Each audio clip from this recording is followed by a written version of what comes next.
Class is in session. College football hitting the book show for Monday, September 29th. Ian Cameron, Connor Mack with you, ready for week 6 of the college football season, coming off the biggest weekend of the season so far as marquee, big-time matchups featuring ranked teams. And it's nice to report that, most of these games lived up to the hype and ended up being really good football games. We had a bunch of them over the weekend that were really entertaining. USC, Illinois was a good game to start the day. Indiana, Iowa. Even in the afternoon was an entertaining game. Now, Ohio State, Washington was kind of the one dud, but you look at the two big-time matchups at night.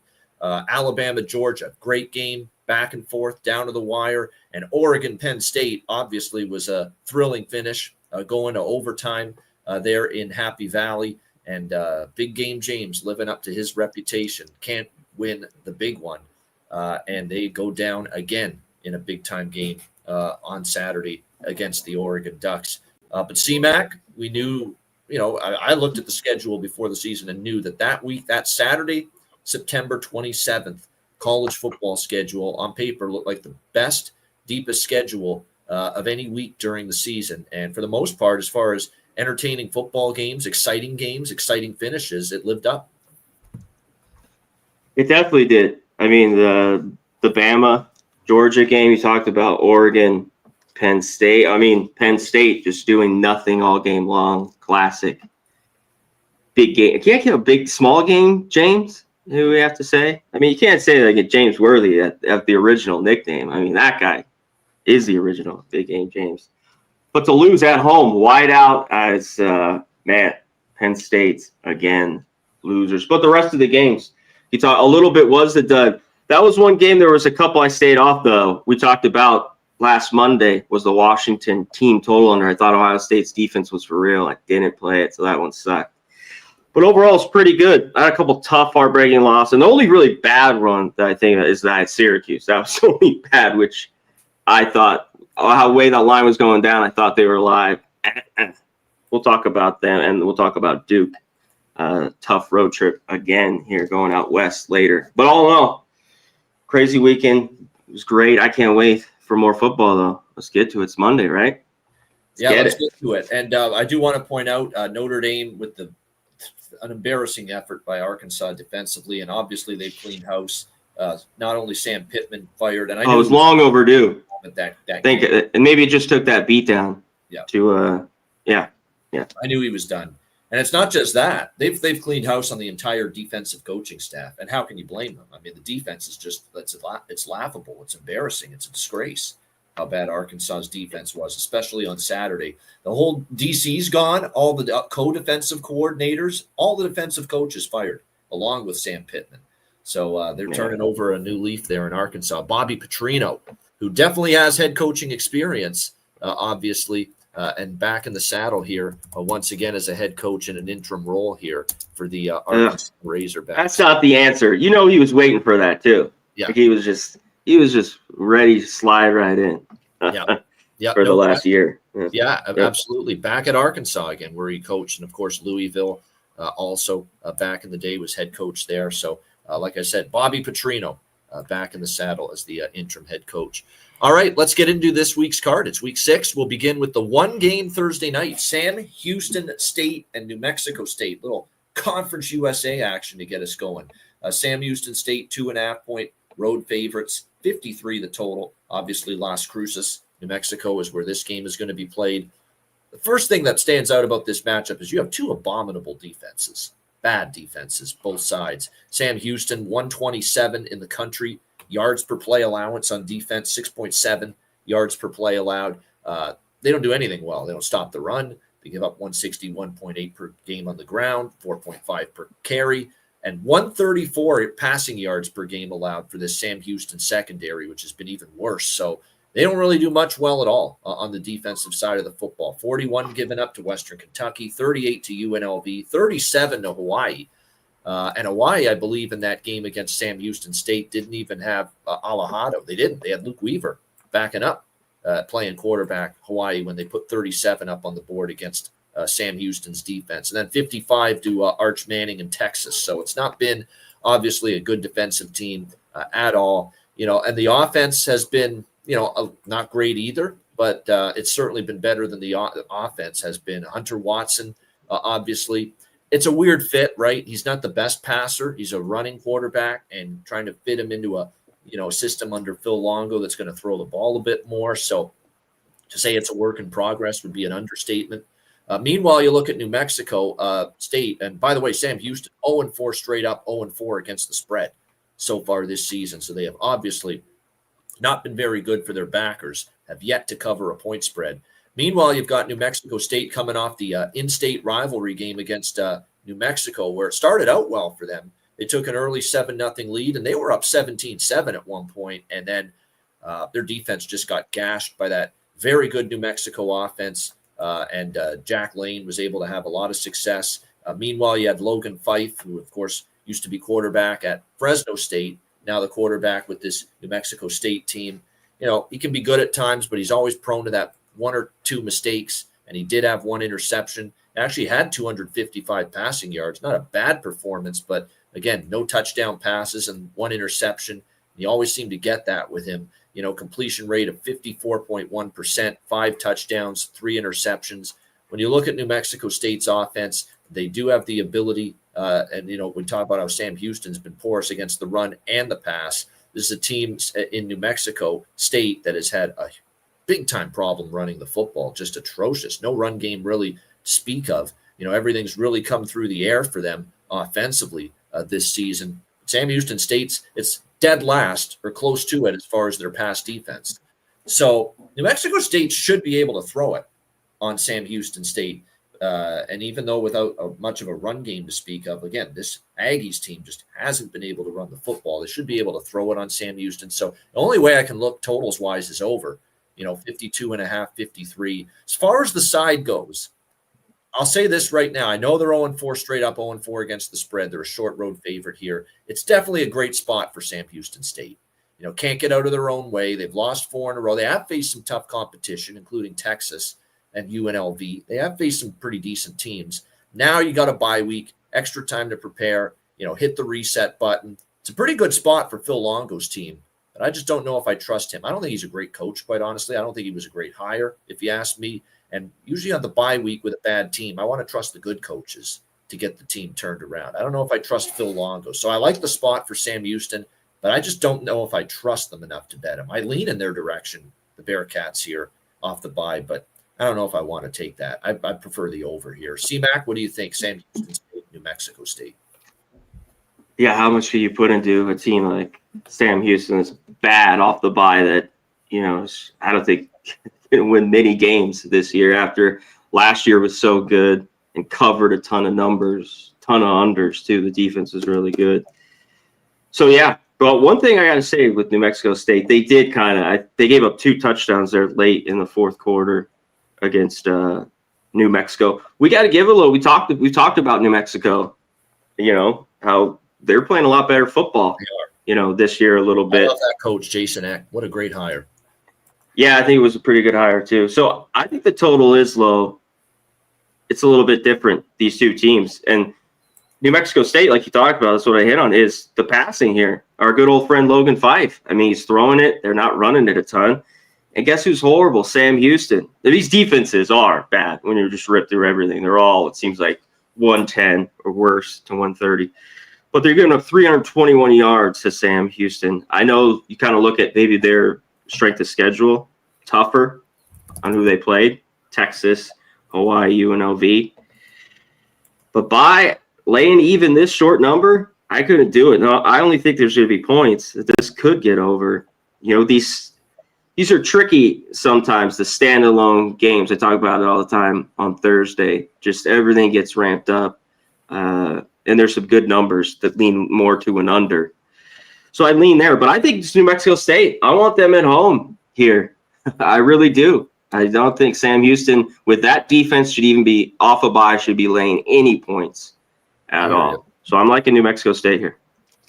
All right, liking the Aggies. Yeah, that's the thing, right? I mean, it is a good spot for Sam Houston, but at the end of the day, the defense is non-existent.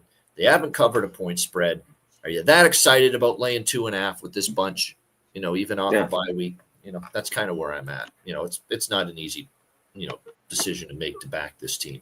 right now. There's no question about that. Plus, I think there's some push and pull going on at the quarterback spot. I really think Phil Longo's itching to get, either Landon Locke or Mabry Mettauer in there as the quarterback because they're the more pocket passer quarterbacks that fit this system better. Hunter Watson's a holdover from the Casey Keeler era last year, and he's more of a run quarterback, not the best, most accurate passer. And I think there's some, internal debate going on if they make a quarterback change here from Watson. So that's what I've heard too a little bit. Of course, he's the holdover, and then they're not playing well, which he's in a bad spot. The defense is horrible, but that he might be out of there at quarterback. I'm actually surprised he didn't transfer out when Casey Keeler moved on, but I give him credit. He's a program guy. He wanted to make it work here at Sam Houston State. All right, we move to Friday. Charlotte, South Florida. South Florida, 27.5-point home favorites, 54.5 the total here in this game. You look at this South Florida schedule. This is one of these games where when you look at facing Charlotte, does kind of finally lighten up for this team. They've had to play a lot of tough games when you look at the early part of the season. Boise State, Florida, and Miami in a consecutive 3 games in a row stretch there against some really good competition. They beat Boise. They beat Florida, both as underdogs. They did get crushed by Miami, 49-12. Kind of thought they ran out of gas a little bit. Hit a wall, South Florida, in that game. 3rd straight week facing a high-quality, upper-tier opponent, and it looked like it against Miami. And then they bounced back, and they crushed an FCS foe, South Carolina State, 63-14 last week in that game.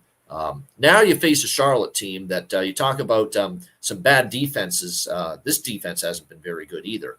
What's their best defensive performance? North Carolina, which was actually not bad, giving up only 20 points, but North Carolina's offense has left a lot to be desired so far here in the early part of the season. They have struggled to move the ball. They gave up 34 to App State in a blowout loss, their first game of the year, 35 points, even though they won against Monmouth. Still, defense gave up big plays and points, and then they lose 28-17 to Rice last Thursday night. I certainly liked Rice in that game, and I thought the price was short on Rice as a road favorite. They got it done against Charlotte. Again, when you look at Charlotte, it continues to be a lot of the same issues where we talked about with the last 2 teams we mentioned here, Sam Houston and New Mexico State. A lot of issues on the defensive side of the football. Charlotte giving up 266 through the air per game as far as passing yards. And what's really a concern here for me is, look, South Florida under Alex Golish, they want to be a balanced offense. They, throw the ball, but they also want to run it, and that's important for them. Now, be careful with the rush attempts statistic. 28 rushing attempts per game, 127 for South Florida. I can tell you they want to run the football more than that. Remember, a product of that was when they were down, in the game against Miami. They pretty much had to throw the football a lot. This is a team that wants to be a balanced offense. Certainly have the potential to do that here in this game. Byron Brown at quarterback. Again, you got a Charlotte defense that's giving up 6.2 yards per play, 114th in the country as far as defensive YPP allowed is concerned, not what you want to see. And then they've got, inconsistency on offense, really, this Charlotte team. You couldn't run the football at all against Rice last week.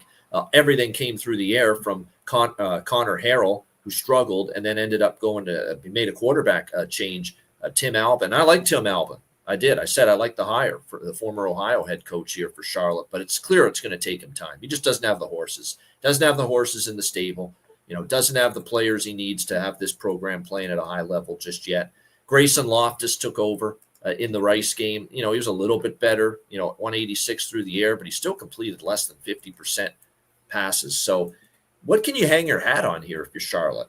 If you can't run, if you don't trust your defense, you're struggling to run the football. Your quarterback play is erratic from Harrell and Loftus.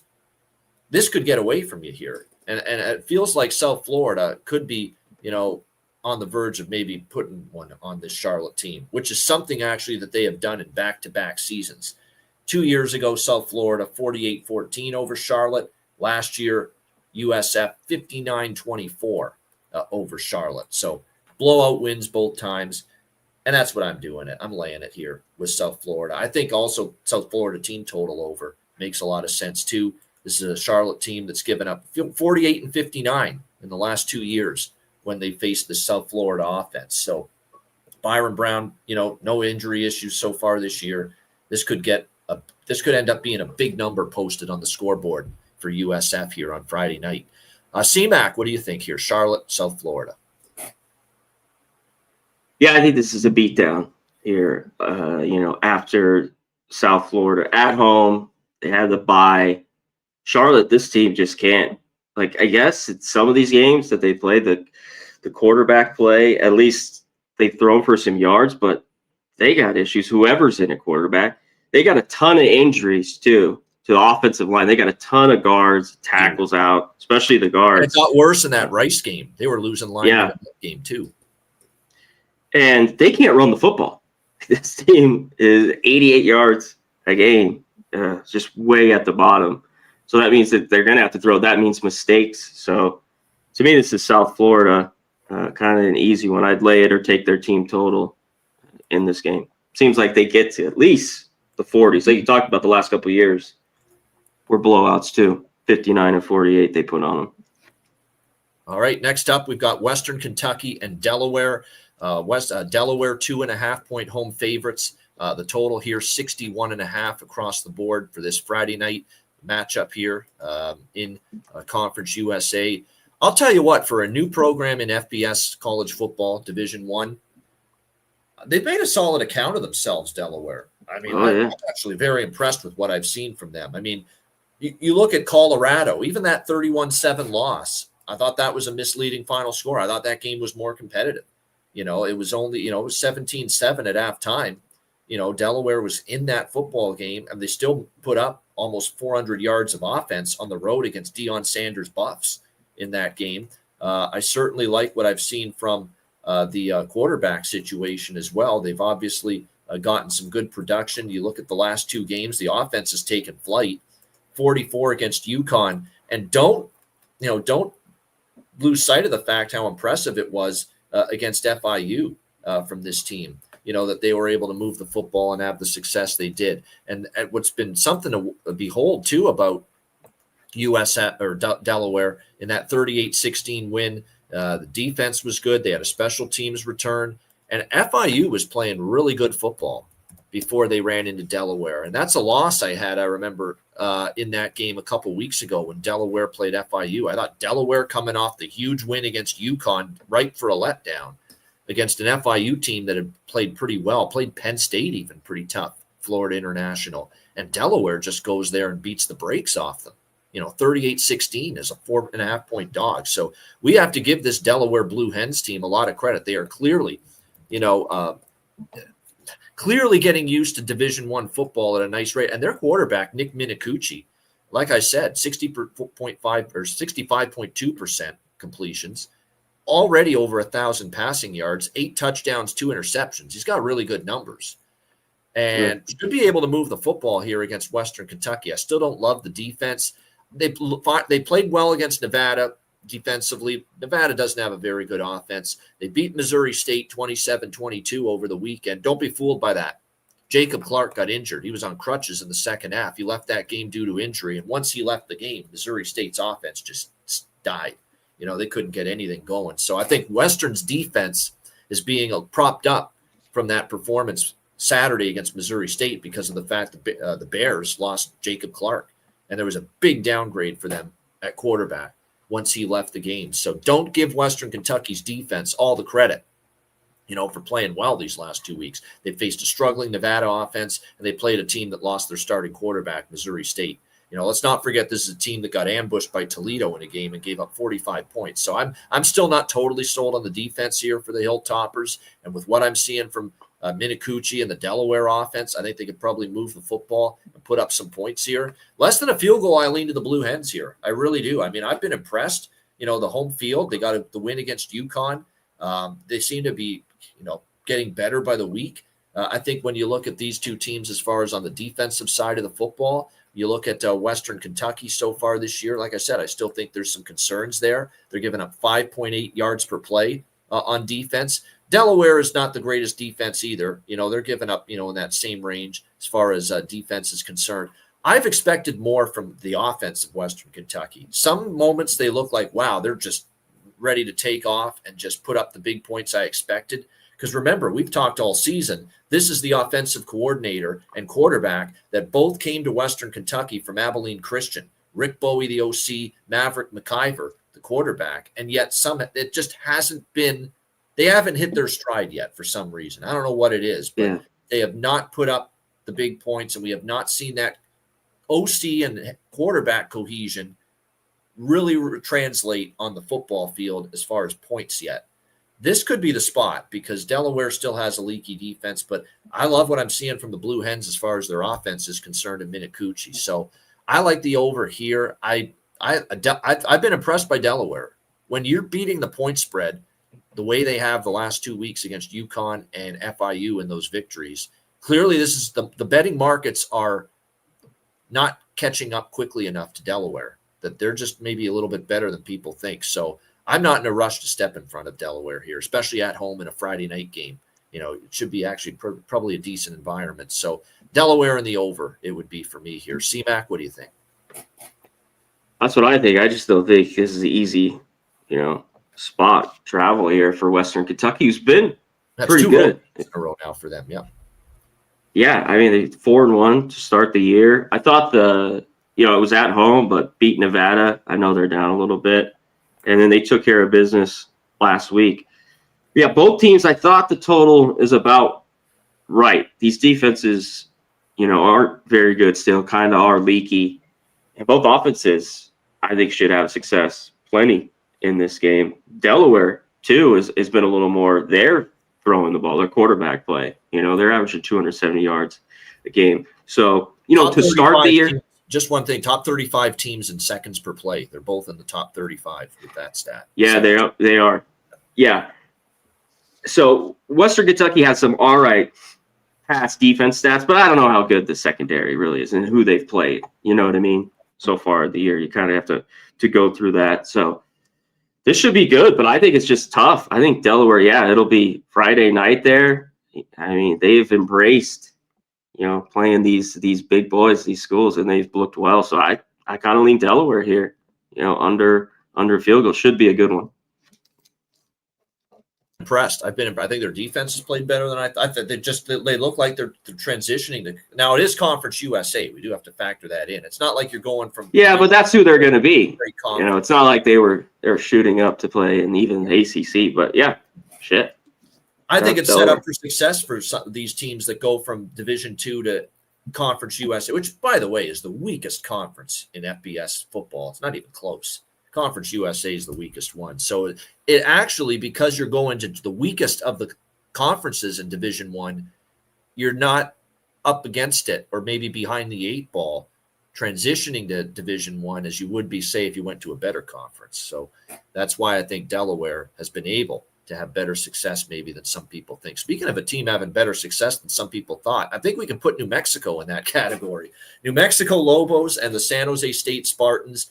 We've got San Jose State 2.5-point home favorites, 57.5 the total here in this game. I ain't betting against Jason Eck and those Lobos. I'm impressed every time I see them take the field. 3-1 straight up, 3-1 against the spread. The only loss was against Michigan.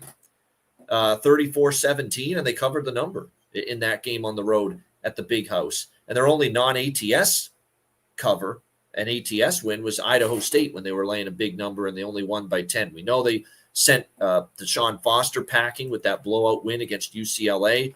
It wasn't their best performance, a bit of a slow start for them against New Mexico State last week, but once that offense with Jack Lane and company got rolling, New Mexico State really couldn't do much to stop it. Jack Lane's been very impressive at quarterback. They've got definitely some weapons at receiver with Dorian Thomas and Sean Miller and Keegan Johnson. Good offensive line. They have really controlled the line of scrimmage, that New Mexico offensive line. Meanwhile, San Jose State, what a heartbreaker for them. It looked like they were going to beat Stanford for the second year in a row, but Stanford clips them at the end with a game-winning touchdown drive to beat San Jose State 30-29. I was on the over. I think we talked about that with the San Jose State-Stanford game. I was shocked that total was in the low 40s. Yeah, the pace of play was the only thing. Yeah, a little bit, and some other stuff. But yeah, it was too up. No doubt. So that's a tough loss to bounce back from. And if you really start to dig into San Jose State, it's been disappointing. I expected this team under Coach Ken Niumatalolo to be good. I expected Eget to be good. Actually, the offense hasn't been the issue. Last 2 weeks, they scored 31 and 29. Defense has had problems. Texas ripped them. Idaho scored, moved the ball pretty well against them. They couldn't get a stop against Stanford with the game on the line. The only good, defensive showing they had was against Central Michigan in a slow-paced game against a run-heavy offense. Really, other than that, it's been certainly disappointing for San Jose State. Defense 90th at 5 defense here for San Jose State, 6.2 yards per play allowed, 117th in the country. New Mexico, 5.7 yards per play allowed on defense, 90th in the country. And I think what makes that very impressive here is that, Michigan was on that schedule, for New Mexico. And still they have better defensive yards per play numbers than San Jose State, who have, to me, faced a weaker schedule. So, I look at this matchup here. I think New Mexico can go to San Jose State, win outright. I really do. I think this team has been solid. I think they've got excellent coaching from Jason Eck. Did a great job at Idaho in the FCS before he got this position with the Lobos. I like New Mexico here. It's the only side I would consider taking the Lobos here plus the points. I think they can win this one outright on the road Friday night. C-Mac, what do you think? New Mexico, San Jose State. Shout out to the chat, everyone here. The Real TP, Old E. What's going on? Devin the Dude. Appreciate it, my man. ASU TC game. That was a very good game. Bunch of wild and crazy games. Florida State going down. So I mentioned shout out Devin the Dude and Nick, as always, members of the channel. We appreciate you guys in the green. And anyone in the green, hit us up later. Become a member. We'll answer some questions on anything, of course. Maybe at the end of the show on just any questions you have. At least we'll get to it at the end. But PlayStation 3, Timothy Hake, everyone here, Robert, appreciate you guys. Thank you. Yeah, I think it's a little bit of a desperate San Jose State team. That's the only thing is that you're not getting the number of points you would with New Mexico before. If this was week 1, you're getting at least 7, if not maybe even double digits with New Mexico. There's been an adjustment how well they have played, but I still don't know if it's enough of an adjustment. I'm impressed with the Lobos. I really am. I know. I am too. I think it would be right around the 7, a touchdown for them. New Mexico, talk about laying this team. The O-line's been good. They're dealing with a few injuries on the defensive side. Kind of look through that the rest of the week. But, man, this team's just been good. We talked about in the New Mexico State game how great New Mexico kind of finished there late in that game in the second half, fourth quarter. So Egan, it's just the offense just seems, at times stalled, a little bit. They kind of got going, and then in that second half, they just couldn't make a big play in the end, and Stanford wins. So, yeah, this one, even though I think the line's short, I kind of lean to Mexico. I just think it's a little bit of a difficult spot for them, but they're the one catching points here. In a game that could be tight, just a 1-point game we just saw against Stanford, I think they could be live. Lobos, year here, just playing really, really good football. It's hard to go against them right now. If I'm going to give one concern for New Mexico in this game, it's that the weaker part of the defense is the secondary, and I think part of that is some of those injuries. And San Jose State's only safeties. Been able to move the football through the air with Eget. Well, San Jose State's really had trouble running the football, so maybe they could throw it on New Mexico a little bit. That would be the one concern. But at the same point in time, like I said, I've been impressed. I've upgraded New Mexico significantly. I think they're well coached. They don't shoot themselves in the foot with too many mistakes and penalties. That matters in a closely lined game like this with 2.5. So, yeah, it's New Mexico for me. And even a short number, it's just, and at home, it's just tough to see this as late points with them. We talk about when they've been higher than this, a touchdown or double digits, they're just a team I don't think you really want to be laying points at all with San Jose State. Well, we talk about injuries. The injuries matter especially for one of these teams, West Virginia and BYU. BYU 19.5-point home favorites, 48 the total in this game. And West Virginia, man, they are beaten up. They are a wounded football team, and they were going into that game against Utah last week. And I didn't know how bad the injury report was until leading up to kickoff, and I wish I had. I would have I would have made my Utah bet even bigger than it was. And Utah just that was steaming too, up to 14 almost. They knew that was a team decimated, really on both sides of the football. Rich Rod's team, dealing with key injuries, and you could see it just impacted them. They just couldn't function last week against Utah. It was a blowout from start to finish, 48-14. That's 2 weeks in a row. This defense has been absolutely destroyed. My first thought is BYU team total over.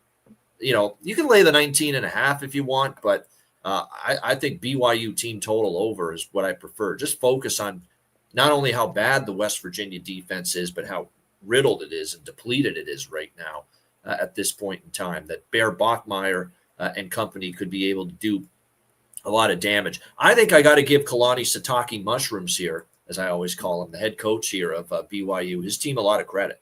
That's not an easy back-to-back road spot.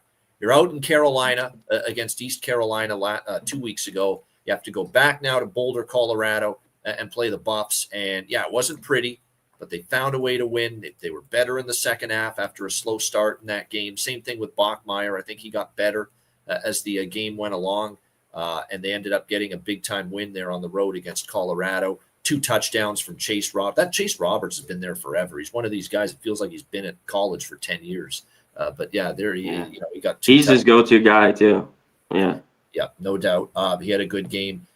Very impressive to overcome the slow start. Now you're back home, Provo, Utah, Friday night. You got just a battered West Virginia team coming in here. The last 2 times we've seen West Virginia, the only 2 times we've seen West Virginia on the road, by the way, this year.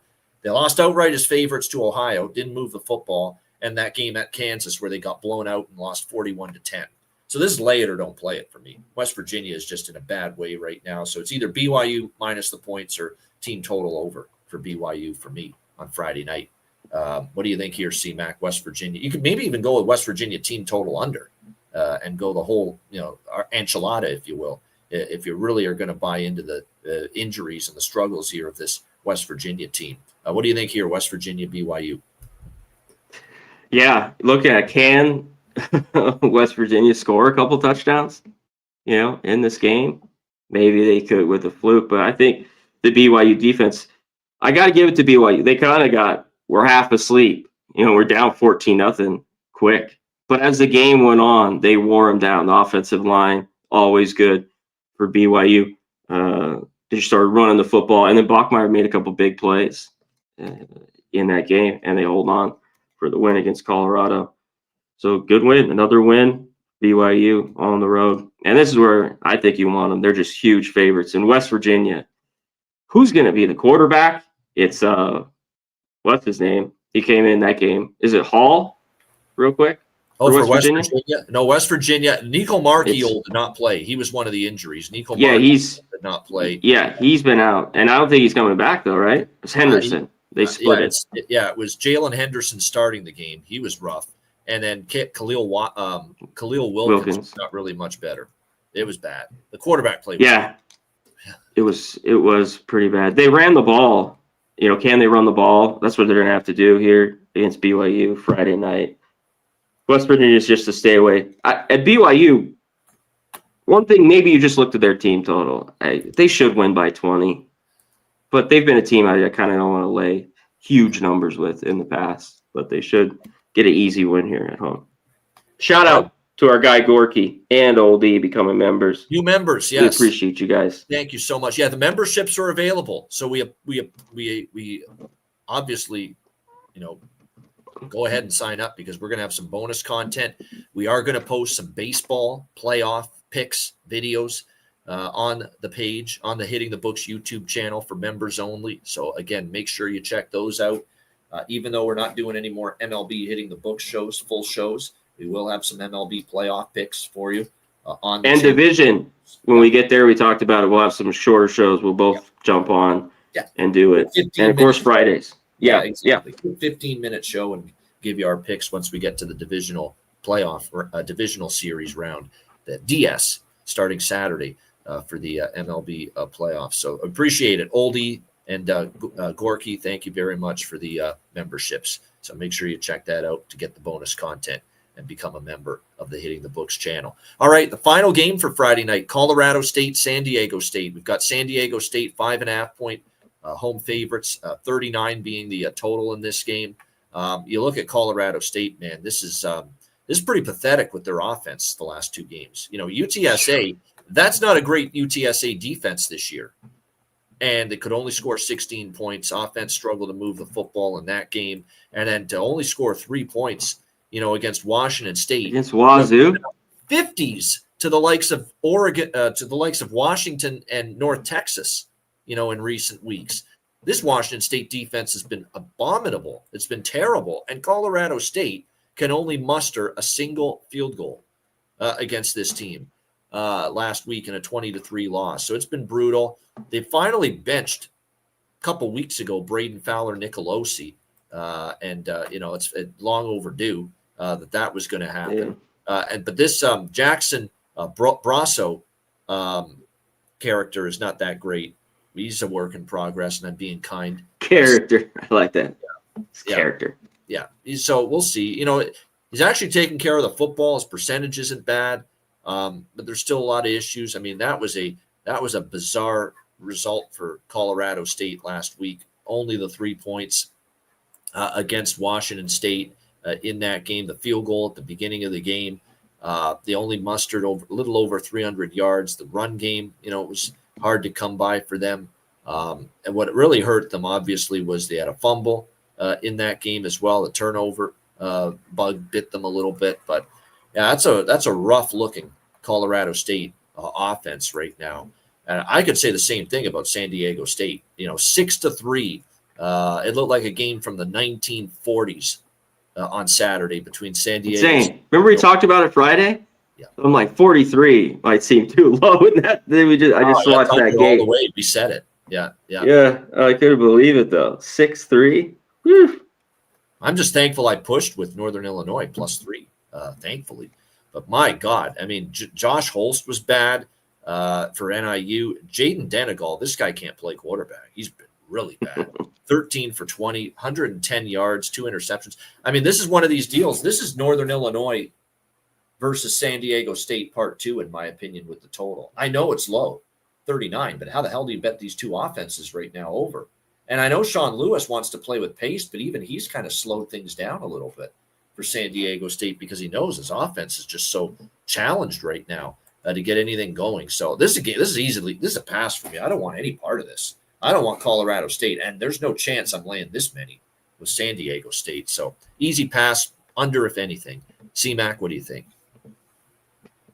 Yeah, even this total, it's got to be under. San Diego State, I think their defense is coming around. The numbers look pretty good. And then you have an offense in Colorado State that just isn't very good. And it looks like they're going to go back, I think, to Fowler, Nicola. I think Norvell was talking about, he just needed a break to clear his head. This shit's so weird. Like, you have 12 games or whatever. What do you need a break? Like, I don't know. It's just the weirdest shit. For a year and a half, because I don't think he's been good for a year and a half.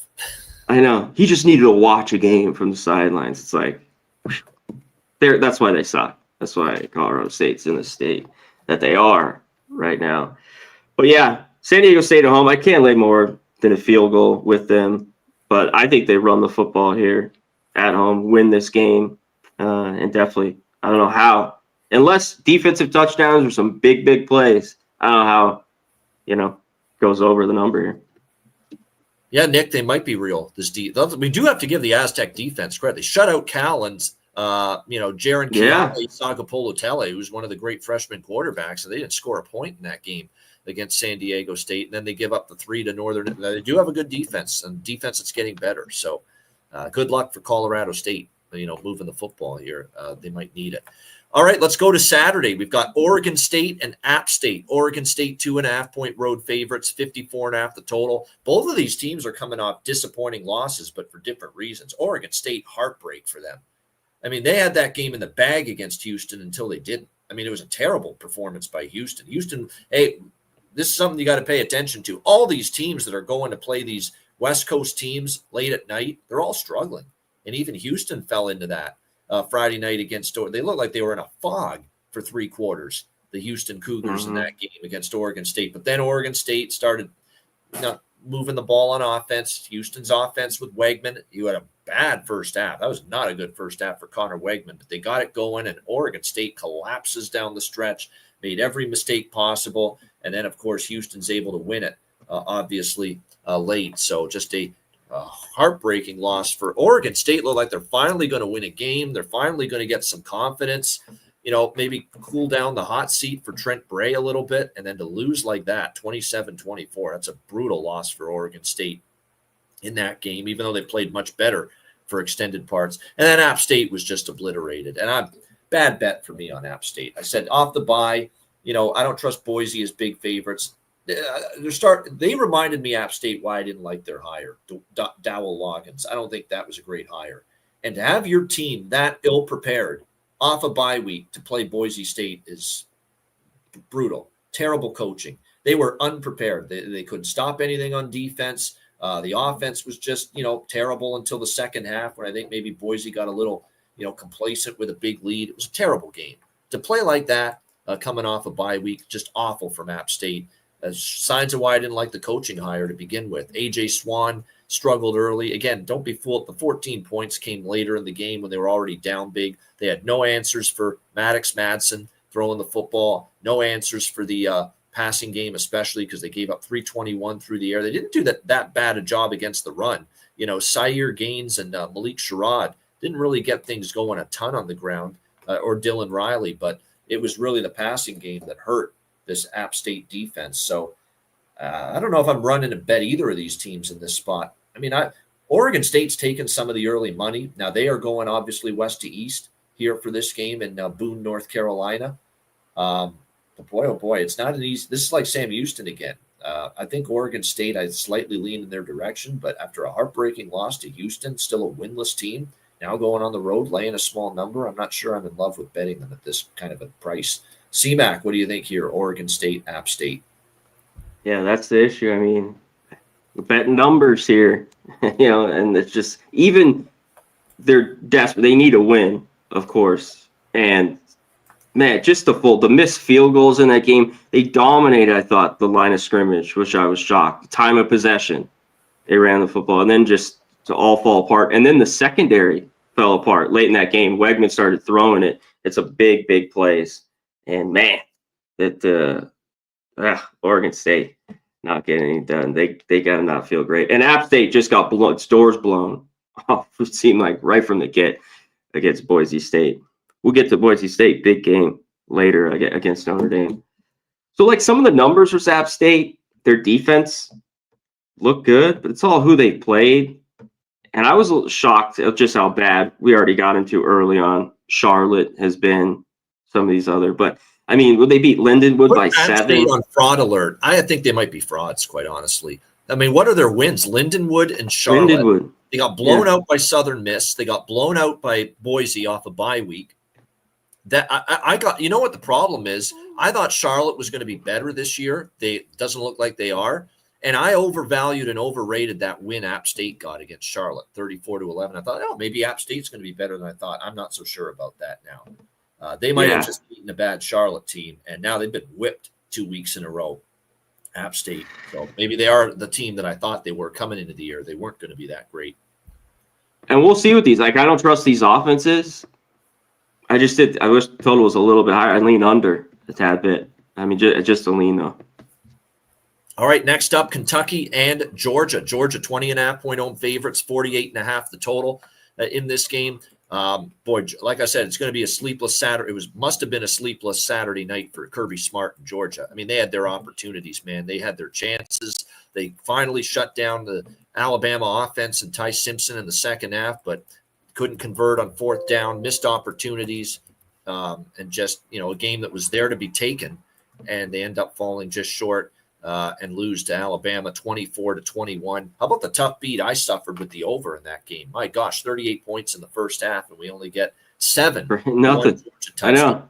In the second half of that game. But 24-21, Georgia goes down to defeat for their first loss and have their big, long 33-game home win streak snapped at Sanford Stadium in Athens, Georgia. So very, very impressive win by Alabama. Tough loss for Georgia. Meanwhile, Kentucky, that was dreadful against South Carolina.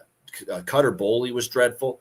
So much for me thinking he was couldn't be much worse than Zach Calzada. He was every bit as bad as Zach Calzada last week, taking way too many sacks. Now, the offensive line was terrible, but nevertheless, 2 interceptions. He was on his can most of the game. There was a dreadful offensive showing for Kentucky. And even their defense, they had their issues with Sellers throughout that game. And obviously, although I will say this, the Kentucky defense, the offense was the bigger problem. 2 of the South Carolina touchdowns were non-offensive. They had a pick six, and they had the fumble recovery. So it's not like South Carolina went up and down the field on Kentucky's defense. It was really Kentucky's offense that was the big problem. So I'd probably lean under here because, Georgia defensively, is still, I know they struggled with Tennessee, but I like what I saw in the second half. Maybe Kentucky team total under does make sense here. Like, I kind of lean Georgia to bounce back. I don't trust Kentucky in this offense on the road, and they proved it last week against South Carolina. I don't know if I want to lay 20.5 because I know long-term Kirby Smart hasn't been the biggest double-digit favorite, the best, I should say, double-digit favorite. And Robert just pointed it out. But I just don't know if I trust Kentucky's offense on the road for a second straight week to do much of anything offensively. And I don't care who's at quarterback. They could go with Boley again. Calzada could come back. I don't give 2 shits. I think regardless of who the quarterback is, they're going to have issues on offense on the road against good SEC teams. So my lean would be Kentucky team total under. C-Mac, what do you think?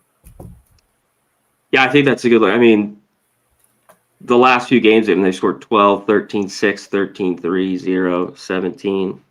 I think it's pretty similar. Georgia's beat them all. But yeah, Kirby Smart, not the guy you really want to lay 3 touchdowns or more. And in a few of these, they've blown them out, but other ones are tight. I could see this being 20-6 for Georgia, And they don't cover, but you easily cash your Kentucky team total under. That's why I prefer that. Yeah, and maybe if you like Georgia, I still Georgia first half. It seemed like if you like that, but yeah, you got to think. That's why I think first half that they're a little bit pissed how they played in that second half of the Bama game and some of the opportunities that they had, kind of take it out early on Kentucky. And the quarterback play, you mentioned that South Carolina, two defensive touchdowns. Yeah, I mean, not good. Quarterback play is awful. So, yeah, Georgia, Kentucky, team total under, I think is a good look here. Take it out on the Wildcats. Yeah, no doubt. Like I said, a thought for Georgia, they missed opportunity. Like, this is a Georgia offense that had 357 yards. I mean, they're like I said, that's definitely a game they could have won and probably should have won. But like I said, just falling short, missed opportunities in the second half. But so it was not as impressive from Gunnar Stockton in particular compared to the Tennessee game. But he didn't make mistakes, moved the football, gave the team a chance, and then just came up empty in some of those red zone trips. All right, Kansas. Yeah, you can't do that. Can't do that. Just to see that, it's like, gosh, yeah. Yeah, can't do that. I agree. All right, Kansas and UCF. Kansas 4-point road favorites, 55.5 being the total here in this game. I knew the moment Taven Jackson, now he didn't play great to start the game, Taven Jackson, compared to the way he had been playing previously, but I knew the moment he got injured in that game, I was fucked with UCF plus the points. I knew that was done. There's no chance that they were going to cover that game because Ja'Cory Brown came in and he was horrible. Other than one big bomb touchdown he had, 80 yards, he was horrible the rest of the game. Awful throwing the football for UCF. So shoulder injury, AC strain, apparently got re-aggravated in the game against Kansas State. He's questionable at the moment, Taven Jackson. If I even think about taking UCF, it has to be Taven Jackson because I don't want Cam Fancher. He's not very good. And after what I saw from Ja'Cory Brown, I don't want to back UCF with him at quarterback because I don't think he's very good. So this has become a team clearly where Taven Jackson is their best player at the position. If he doesn't play, I'm not sure I can back UCF. You do have Kansas coming off the loss to Cincinnati. A little bit surprising. Maybe Cincinnati's better than I thought, but to see Kansas struggle in that game, especially on defense, like they were getting picked apart pretty good. Now their offense was good enough, but 37 points they lose. They give up and they lose 37-34 to Cincinnati. It ended up being a really, really strong game from Brendan Sorsby And the secondary in particular was what got carved up. Unfortunately for Jalen Daniels, he played very well, 445 through the air and 4 touchdowns, and yet it wasn't enough, unfortunately, to beat Cincinnati because of the defense. So I think if it's Brown, if David Jackson doesn't suit up, I think I lean Kansas. I'd probably lean UCF if it is Jackson, because I don't know if I trust Kansas defense on the road against a better quarterback. So after what I saw last week, I mean, Sorsby was just slicing that team last week. So we'll see. And it's one of these deals where the total, I have some interest in the over if Jackson suits up, Taven Jackson for UCF, because then I think they'll move the ball. And I certainly think Kansas's offense can move the ball on UCF. I mean, UCF struggled with a Kansas State offense last week that had been struggling, and Kansas State was marching the ball pretty good against last week. So the over I have some interest in, but I prefer the over if Taven Jackson plays a quarterback for UCF. CMAC, what do you think? This game has a bunch of question marks. I mean, go back, it was kind of like maybe Kansas State at their lowest. They were at home. So I could see that last week. I'd have to look to UCF, if I were going to play this. There's a lot of questions. Both these teams are dealing with a bunch of injuries, so from on both sides of the ball, Kansas and UCF. A lot of teams are. Some teams aren't, though, when I was going through some of the injury reports. It's always good when you don't have anything. You see that, on one of these teams, no injuries there. So Kansas, I don't think the same team on the road. And we've seen some of the holes that they've had with their defense. Now, the offense has looked pretty good. We see in the numbers all the ranking that they have here. So maybe this game could get over a little bit. And what do we get from UCF's defense? Another one that's been, who are they?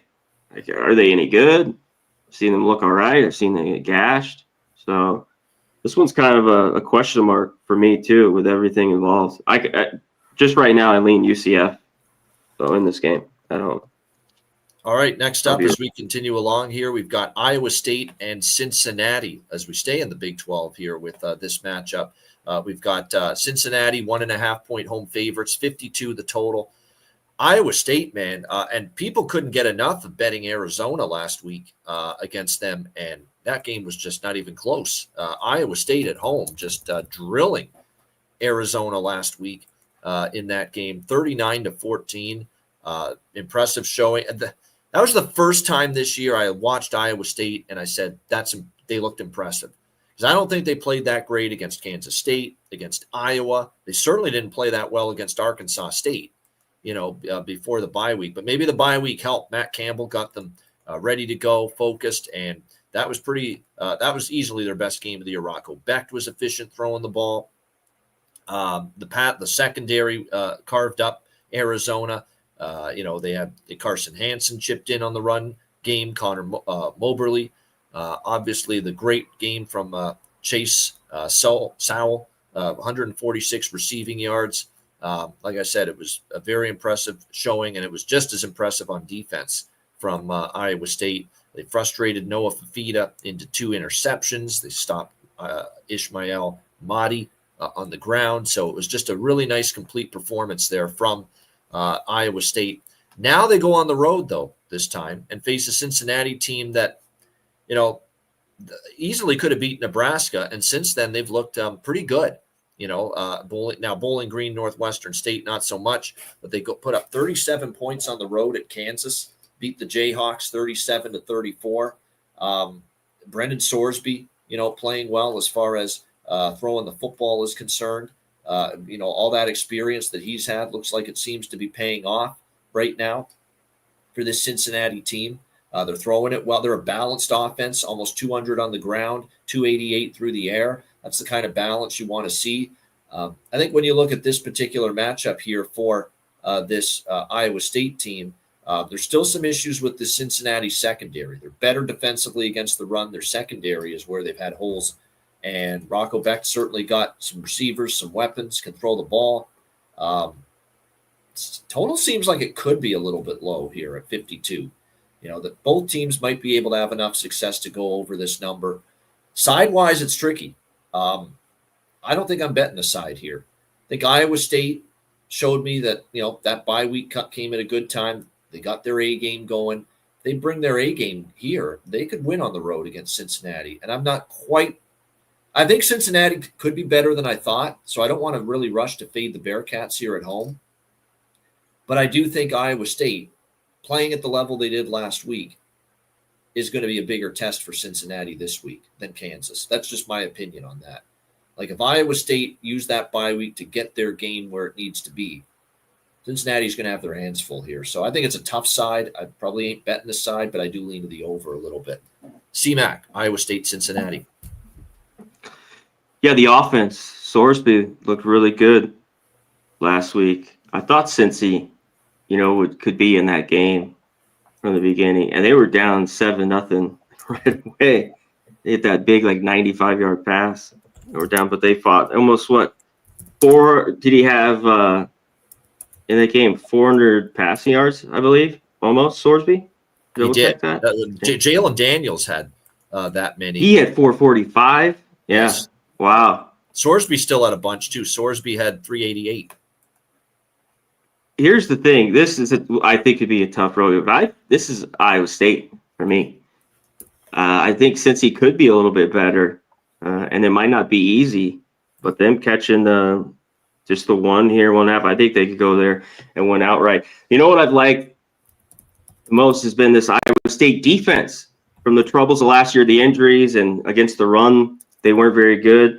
They took care of business handily against Arizona. And I'd rather have Sorsby's look good, but I'd rather have back with the game on the line. I like Iowa State here. Might be tight, but I think they can go there and win.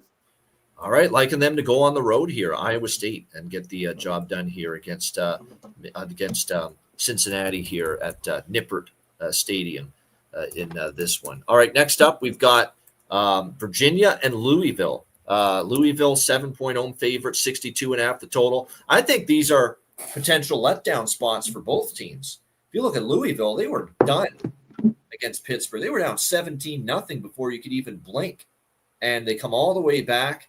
Pittsburgh starts turning it over. It gives life to the Louisville offense led by Miller Moss, and it just became a snowball after that, and Louisville got momentum. And just kept on going with it. And they come all the way back from that early hole and beat Pittsburgh 34-27. Like I said, Miller Moss was very good, 339 through the air. They had no run game. It was all Miller Moss in the passing game. What a game, too, for Chris Bell. 10 receptions, 135 receiving yards for Louisville, carving up the Pittsburgh secondary in that game. Like I said, for Eli Holstein, it was 2 interceptions were costly. They also had a couple of lost fumbles. I mean, turnover margin, man. Crazy, yeah. Every now and then, and it certainly did Pitt in that loss to Louisville. A great comeback, though, by Louisville. Give them credit. They stay undefeated at 4-0 straight up, yet only 1-3 against the spread. Now, that was their first point spread cover against Pittsburgh over the weekend. So coming off a big comeback like that, is there a little bit of a hangover from that? And obviously, when you talk about hangovers, Tony Elliott's Virginia team could be exhibit A for potential hangover here, coming off the huge Friday night win against Florida State, the fastest storm the field I've ever seen. Hell, that ball just fell incomplete in the end zone, and they stormed the field like a split second later.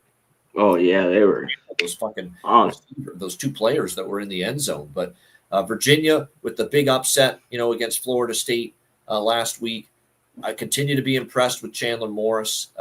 Chandler Morris is running the football more than he did in the past, too. He's got more wheels than he showed early in his career. He's mostly a pocket passer earlier in his career, but he's worked on, being a more mobile quarterback, too. So we know he's got a good arm, and now he's starting to run and create plays with his feet. So this is a really dynamic Virginia offense. The problem is the defense is still a little bit shaky. They did come up with the key stops when they had to, though. Against Florida State in that 46-38 win. They are still, by the way, a perfect they're 4-1 straight up, 4-1 against the spread, but they're a perfect 5-0 to the over this year. And that's kind of where I lean in this game, is the over with these 2 offenses. I think both teams, their offense is ahead of their defense with both of these teams. So I really like the over here more than anything. I think from a side perspective, I know I don't want to back Virginia coming off a win like that, But 7 points is a dog with how good Morris and the offense has looked. And it's not like Louisville's coming in here and, they're coming in off an amazing comeback. Who knows? Maybe they're a little bit flat, Louisville, in this game. So, like I said, I know it's very much a potential hangover for Virginia, but it might be for Louisville as well. So that's why I prefer the total. Just bet for these two offenses to move the football, which they've been able to do. So over is what I'm kind of looking at here, 62.5 with Virginia and Louisville. What do you think here, C-Mac? Yeah, both these teams. I mean, Virginia, the insane game. Now they got to go to Louisville. I remember this game a lot last year. They, of course, Tyler Shuck, quarterback for Louisville, they scored a late touchdown, won the game 24-20, I believe it was. Yep. Yeah, I have to say also, Louisville, as much as Pitt, I thought just, was horrible after having no points in the second half and all their turnovers. Louisville's played some really good football, I think, in the second half of some of these games, and took care of business. The James Madison game, this one. Sign of a good coach, Jeff Brom is. Yeah, you'd rather see that. And we've seen the opposite as teams will go through that have just kind of folded late in these games. So, yeah, this one's tough. I think the line's, about right. It's a little bit tricky. There should be points. Virginia is averaging, almost 250 yards on the ground. I mean, they should be able to run the ball here. Seems like both offenses could have some success. So I lean over, but this is the one that's a wait for me later in the week, Virginia, Louisville. This one should be good, though. I agree. Washington and Maryland. We've got Washington 5.5-point road favorites, 52 the total here in this game. Little Big Ten action. Washington coming off the disappointing loss against Ohio State, now having to go West Coast to East Coast here. Look, I still like Washington's offense, but I think we got to upgrade Ohio State's defense after that performance. That just might be a really good Ohio State defense. And they certainly showed it on Saturday. 6 points was all Washington was able to muster, a couple of field goals. DeMond Williams actually was very efficient, 18 for 22. No interceptions, didn't make mistakes, but just the 173 through the air. Jonah Coleman, a great running back, really got held down pretty well in that game. Only 70 rushing yards. And the defense, I thought played better for Washington, but again, when your offense can't generate, eventually you're going to give up points, and that happened in the second half. So we'll see if there's a bounce back here for Washington against a Maryland team that is off a bye week, but they beat a Wisconsin team 27-10 that lost their quarterback to injury, Billy Edwards, in that game, and they finished that game with Danny O'Neal, who is horrible, who continues to be horrible and hasn't shown any improvement at all at the quarterback spot. So I kind of think that Maryland wins a little bit overrated. A Wisconsin team that's just, we'll get to them in a second, just seems to be falling apart right now. I think Washington's the better team. The only thing I'm concerned about is obviously the travel spot. You're going West Coast to East Coast, but I think Washington's just better. It's lay it or don't play it for me. I don't trust Maryland. Malik Washington showed early in the season for Maryland, glimpses. He's a pretty good quarterback for this Terrapins team. But, that came against Florida Atlantic, who's got a horrible defense. Since then, they only scored 20 against Northern Illinois, 44 against Towson, really doesn't say much. And the 27 points they scored against Wisconsin, some of that was just, mistakes, and there was some turnovers in play in that game as well. Inefficiency on offense kind of wore down the Wisconsin defense. So we'll see how this one plays out. I don't know if I bet Washington, but I just think I trust Washington and their coach a little more. I'm still not a big fan of Loxley. Gorky says he's the better. I don't know about that. I don't think he's the best X's and O's guy, Loxley, quite honestly. But like I said, I lean Washington here. Don't know if I bet it, though. C-Mac, what do you think? Yeah, I don't know if I bet this game at all. It's just the travel. We've seen these teams go out east. Washington and the bounce back. We talked about it. I just think Ohio State's defense, is for real in the travel. And there's still some question marks about Washington. Some thought were really, really, good. But, they hung in that game. I thought the defense, played all right too. What do we get? I don't know what to make of Maryland. They were in who they played a little bit.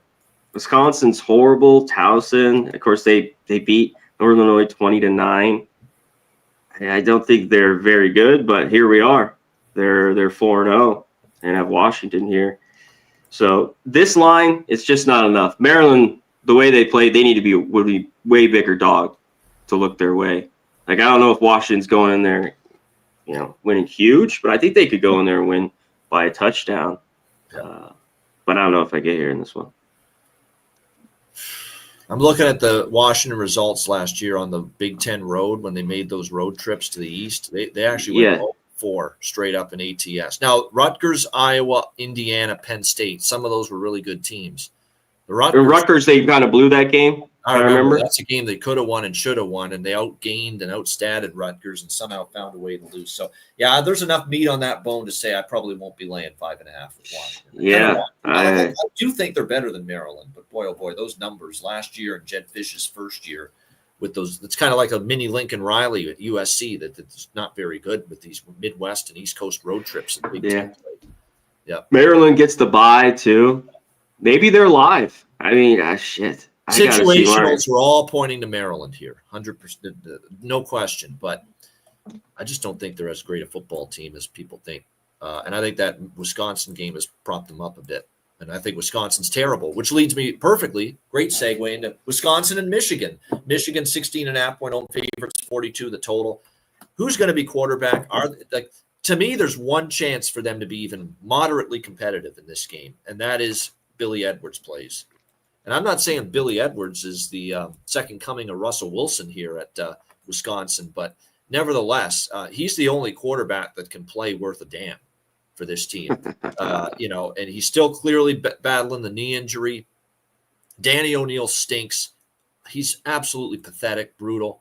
And I don't know if any of the other quarterbacks are. So if there's no Billy Edwards, and even if it is Billy Edwards, this is Michigan or nothing. I think Michigan could absolutely roll here at home in the Big House. They've finally given the keys to Bryce Underwood as far as running the football. They finally said, you know what, we're going to let you use your mobility and your athleticism. And it has paid dividends here for this Michigan offense. The last couple of games, Central Michigan and Nebraska, he runs the ball more, and that offense was humming. 63-30 in those two games with those two victories. And you get Michigan, Wisconsin's off a bye too. Both teams. But like I said, it's Michigan or nothing. I think Wisconsin's that bad. I think Luke Fickell might not even make it through the end of the season if this keeps going for Wisconsin. And their defense, too, used to be something they could hang their hat on. They can't even do that anymore. Like, Wisconsin doesn't even play great defense anymore. Maryland was able to move it against them. Alabama was just up and down the field the whole game, putting 38 points on the board against Wisconsin's defense. So, yeah, this is lay it or don't play it for me. CMAC, Wisconsin, Michigan. Yeah, I think Michigan could just kind of hand the ball off and win this game. Like, Underwood doesn't need to be, do anything crazy. I mean, they want to work with him throwing the ball more, but I think they'll just be able to run it on this Wisconsin team. And I don't know how Wisconsin scores more than a couple touchdowns here. Obviously, their team total is going to be low with this total. This offense is at the bottom here. Fickell's got – I mean, how is he even still around? I don't know how he is. I think he's going to be canned, very, very soon. So, yeah, I think Michigan. I think you look their team total over in this game, they should be able to get there if you don't want to lay the 16.5. Yeah, and that's always an option for me that I leave on the table. When it's a bigger favorite, maybe consider at the very least a split with the team total over. All right, Clemson and North Carolina. We've got Clemson 14-point road favorites, 45.5 the total. Daryl, you're right. Injuries too. Like I said, it's not just the quarterback injuries, but defense has some injuries. The whole line's got linemen banged up and on the injury report, so it's not pretty for Wisconsin at all. This is not pretty either. I don't know if I want to take Bill Belichick in North Carolina. The more I watch, the more I'm just – they're just not good. He doesn't have the players. He doesn't have the players. It's just a program. If he's going to turn it around, it's clearly going to take time. 34-9 loss to UCF. Their wins were Richmond and Charlotte, and then they got beaten up and lost on the scoreboard by a combined 82-23 against the two teams that are worth a shit on their schedule, playing UCF and TCU. So, like I said, they have not shown they can compete with anybody halfway decent. Problem is, Clemson's a tire fire right now. I mean, they haven't covered a point spread this year. They're 0-4 against the spread, and the one win was an ugly win against Troy at home, 27-16, where they had a terrible, terrible first half. Everything's broken with Clemson right now. Cade Klubnik is struggling. The O-line's struggling. They're not running the football. They are weak in depth at receiver without Antonio Williams, other than Wesco every now and then. They don't have a ton of players making plays in the passing game. Defense has not been as good as we thought. There's Syracuse. In the game Angeli got injured, they were going up and down the field pretty good against that Clemson defense. Now, it is Clemson off a bye week and North Carolina off a bye week. So both of these teams with the extra time to prepare. I think for North Carolina, they need to go to Max Johnson. I expected, Gio Lopez to be better than he's been, but I just don't see it. He's got the leg injury. That he suffered too against UCF, and he really wasn't playing that well anyway. He had 62% completions, 3 touchdowns, 3 interceptions. It wouldn't shock me if Max Johnson plays here for North Carolina. I'd actually slightly lean North Carolina here. Belichick was good off a bye week in the NFL with the extra time to prepare. We always heard that stuff, that rhetoric, that narrative. Belichick off a bye. Belichick off a bye. But I can't get the TCU game out of my head. He had the whole season TCU, and they got their doors blown off on Labor Day night on national television. I don't think I can stomach betting either of these teams right now. So it's probably a pass for me, no bet. C-Mac, what do you think? Yeah, I don't think I want to get involved at all with these teams. They're just a couple of losers that don't cover numbers that look like shit. And by the way, yeah, it was in the NFL. He also had a guy named Tom Brady and a pretty fucking good defense for most of those they don't have years that in New England. Carolina either. Yeah. So, yeah, I'm always a little bit when I see it. Clemson, I think, is a better team, but they still have issues. I mean, maybe North Carolina is that bad, like their numbers show, but North Carolina's played nobody, some of their defensive numbers. So I don't know how you take that really here. Because when I see double-digit dogs at home, I'm always, me, tempted here. But I don't know, either of these teams. I think this is just pass for now. Got to stay away. It's a tough one. It's a tough one. Hey, we got to be honest. We can't love every game on the board. And this is definitely one. Even the total. I could see this being 34-30 shootout. I could see it being 21-17 under. So, which one's it going to be? Although I do think that North Carolina is in a better position for offensive success with Max Johnson if he plays. Because Max Johnson. Maybe at home here. He has looked okay when he's been in there in limited duty so far this year. And we know Clemson's secondary's kind of been lit up at times. All right, next up, we've got Minnesota and Ohio State. Ohio State, 24-point home favorites. The total here sitting at, it looks like 44.5 across the board in this one. Big win on in the Pacific Northwest for Ohio State last week. We'll see if they can follow that up here back home in the shoe versus Minnesota. Minnesota involved in quite the wild affair against Rutgers, and they find a way to pull it out in a high-scoring affair. I mean, keep betting those Rutgers overs, folks. It's the gift that keeps on giving. And another Rutgers game I got there on Saturday as Minnesota comes back to win 31-28 in that game as they upend the former Gopher quarterback, Athan Kaliakmanis is in that game. But Drake Lindsay, very good. I find he's getting better with each week, which is good to see. And what's impressive is he didn't have his bell cow running back, Darius Taylor, available for that game due to injury. And Drake Lindsay was able to lead the team and carry the offense in the passing game. That's a very good sign for his development as this Minnesota Golden Gophers quarterback. But obviously going on the road now, Taylor's status is worth watching because it's one thing to light up a pretty bad Rutgers defense at home, And it's another thing without Darius Taylor to go on the road and face and move the ball against an Ohio State defense that's looked quite simply really strong, really, really good so far this year. So we'll see how it plays out. Could this be an under? Ohio State's probably going to move the ball against Minnesota, but it's probably going to be methodical. I could see this being a game where Minnesota struggles, especially if Taylor doesn't suit up, and we get a score in the range of, 31-6, 31-10, and that's going to keep it under the total. So I don't think this is a game I'm betting, quite honestly, but I lean under. C-Mac, what do you think? Yeah, maybe Minnesota. I was going to take the score 36 or maybe, I don't know, 28-14. Yep. And we'll see with Minnesota. I don't know how good this defense is. Rutgers a little bit, like last we saw Cal. Cal's able to throw it. Yeah. They went to the pass and had success. So, I think Ohio State just takes care of business. I just don't think you want to lay it back home here. It seems like kind of like get in, get out win.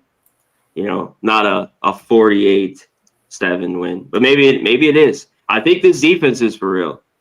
So, and I'll look to plenty of times the opposing team total under, a lot this year with Ohio State, like I did last year. Yeah, this could be one of these deals where Gophers team total under, and maybe you can go Buckeyes team total over simply because, look, Minnesota's defense was getting gashed a little bit for a good portion of that game at home by Rutgers.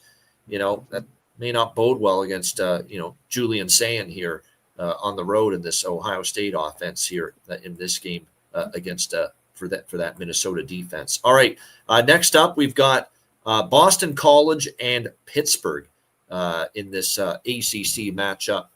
We've got Pitt 6.5-point home favorites, 56.5 the total here in this game. Oh, this is Boston College or nothing.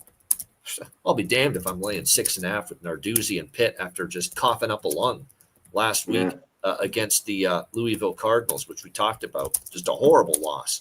You're up big early. You can't close that game out. Defense carved up. Turnover issues galore. That's not a team I'm laying 6.5 with, period. And the defense continues to be an issue. Now, I do like their offense. Their offense can move the ball with Holstein. They play fast under Cade Bell, second year as OC. That's also why Pitt continues to trend over the total. Boston College, disappointing loss to Cal, 28-24. They don't have a very good defense either. 42 allowed to Michigan State, 30 to Stanford, 28 to Cal last week. They do have a decent enough offense, though, led by Dylan Lonergan at the quarterback spot. Now he's fallen into an issue with interceptions suddenly the last couple games. He had 2 against Cal. He didn't have a great game as far as protecting the ball against Stanford, so he's got to rid himself of those interceptions. Lonergan, now it's a big if because he's had turnover issues the last 2 weeks, but if he protects the football, I think they can be in this game. So it's Boston College or nothing. Certainly could only play over here. Boston College continues to look more and more under Bill O'Brien like a offense is pretty decent, but the defense lacks quite a bit. And for Pittsburgh, you can kind of say the same thing. I mean, this Pittsburgh team on defense, they allowed 31 in a loss in the backyard brawl to West Virginia. So I don't know how good their defense is. And then, of course, 34 to Louisville last week. So I think this game could be one that gets up and over the total. C-Mac, BC, Pitt. Yeah, I lean that way. I don't know if I bet the total here. I know Pitt, another home game. That's the only thing here, but I don't know if I can lay points with them. After blowing that in just the horrible second half, no points, all the turnovers, if you want to lay a touchdown with them. And Boston College, winning that game, they gave up that 50-yard pass. I think there was only a minute something left in that game, and it was it for them, and which was a pretty good football game. We talked about, though, even with them set up, that another team laying almost a touchdown, they might not be the team to do it.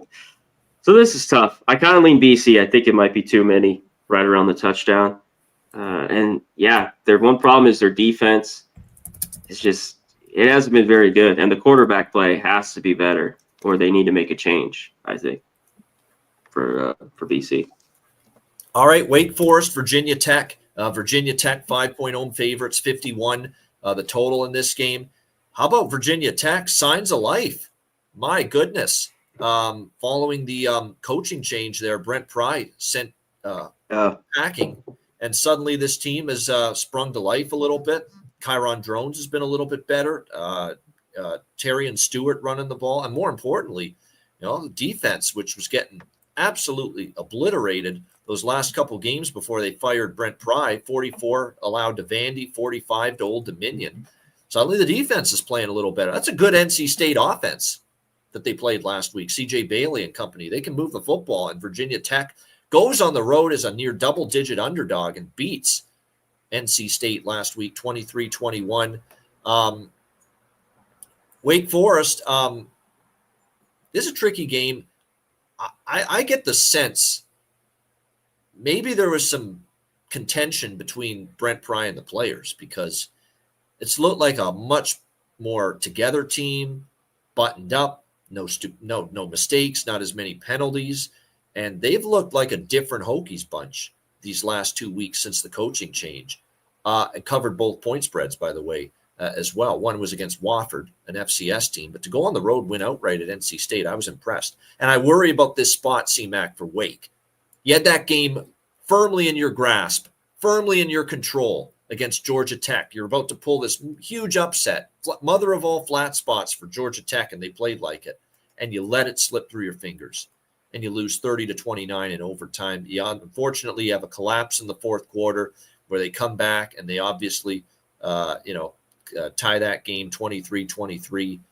They were down 20-3, and they come all the way back, tie it at 23, and then Georgia Tech scores the touchdown to start overtime. Wake Forest answers with a touchdown, but the dreaded, they go for 2 to try to win the game. They don't get it, and they lose 30-29. An absolute heartbreaker. They emptied the tank, Andrew G. says in the chat. I agree.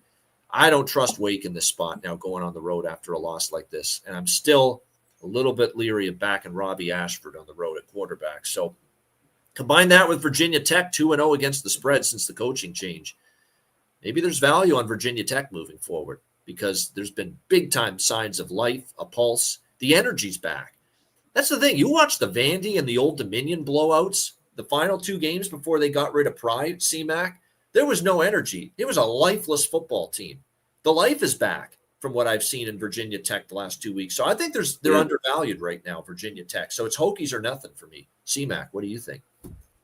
Yeah, I thought the defense for Virginia Tech, played well this last week. A lot better than it was under Pry, that's for sure. And this is another team.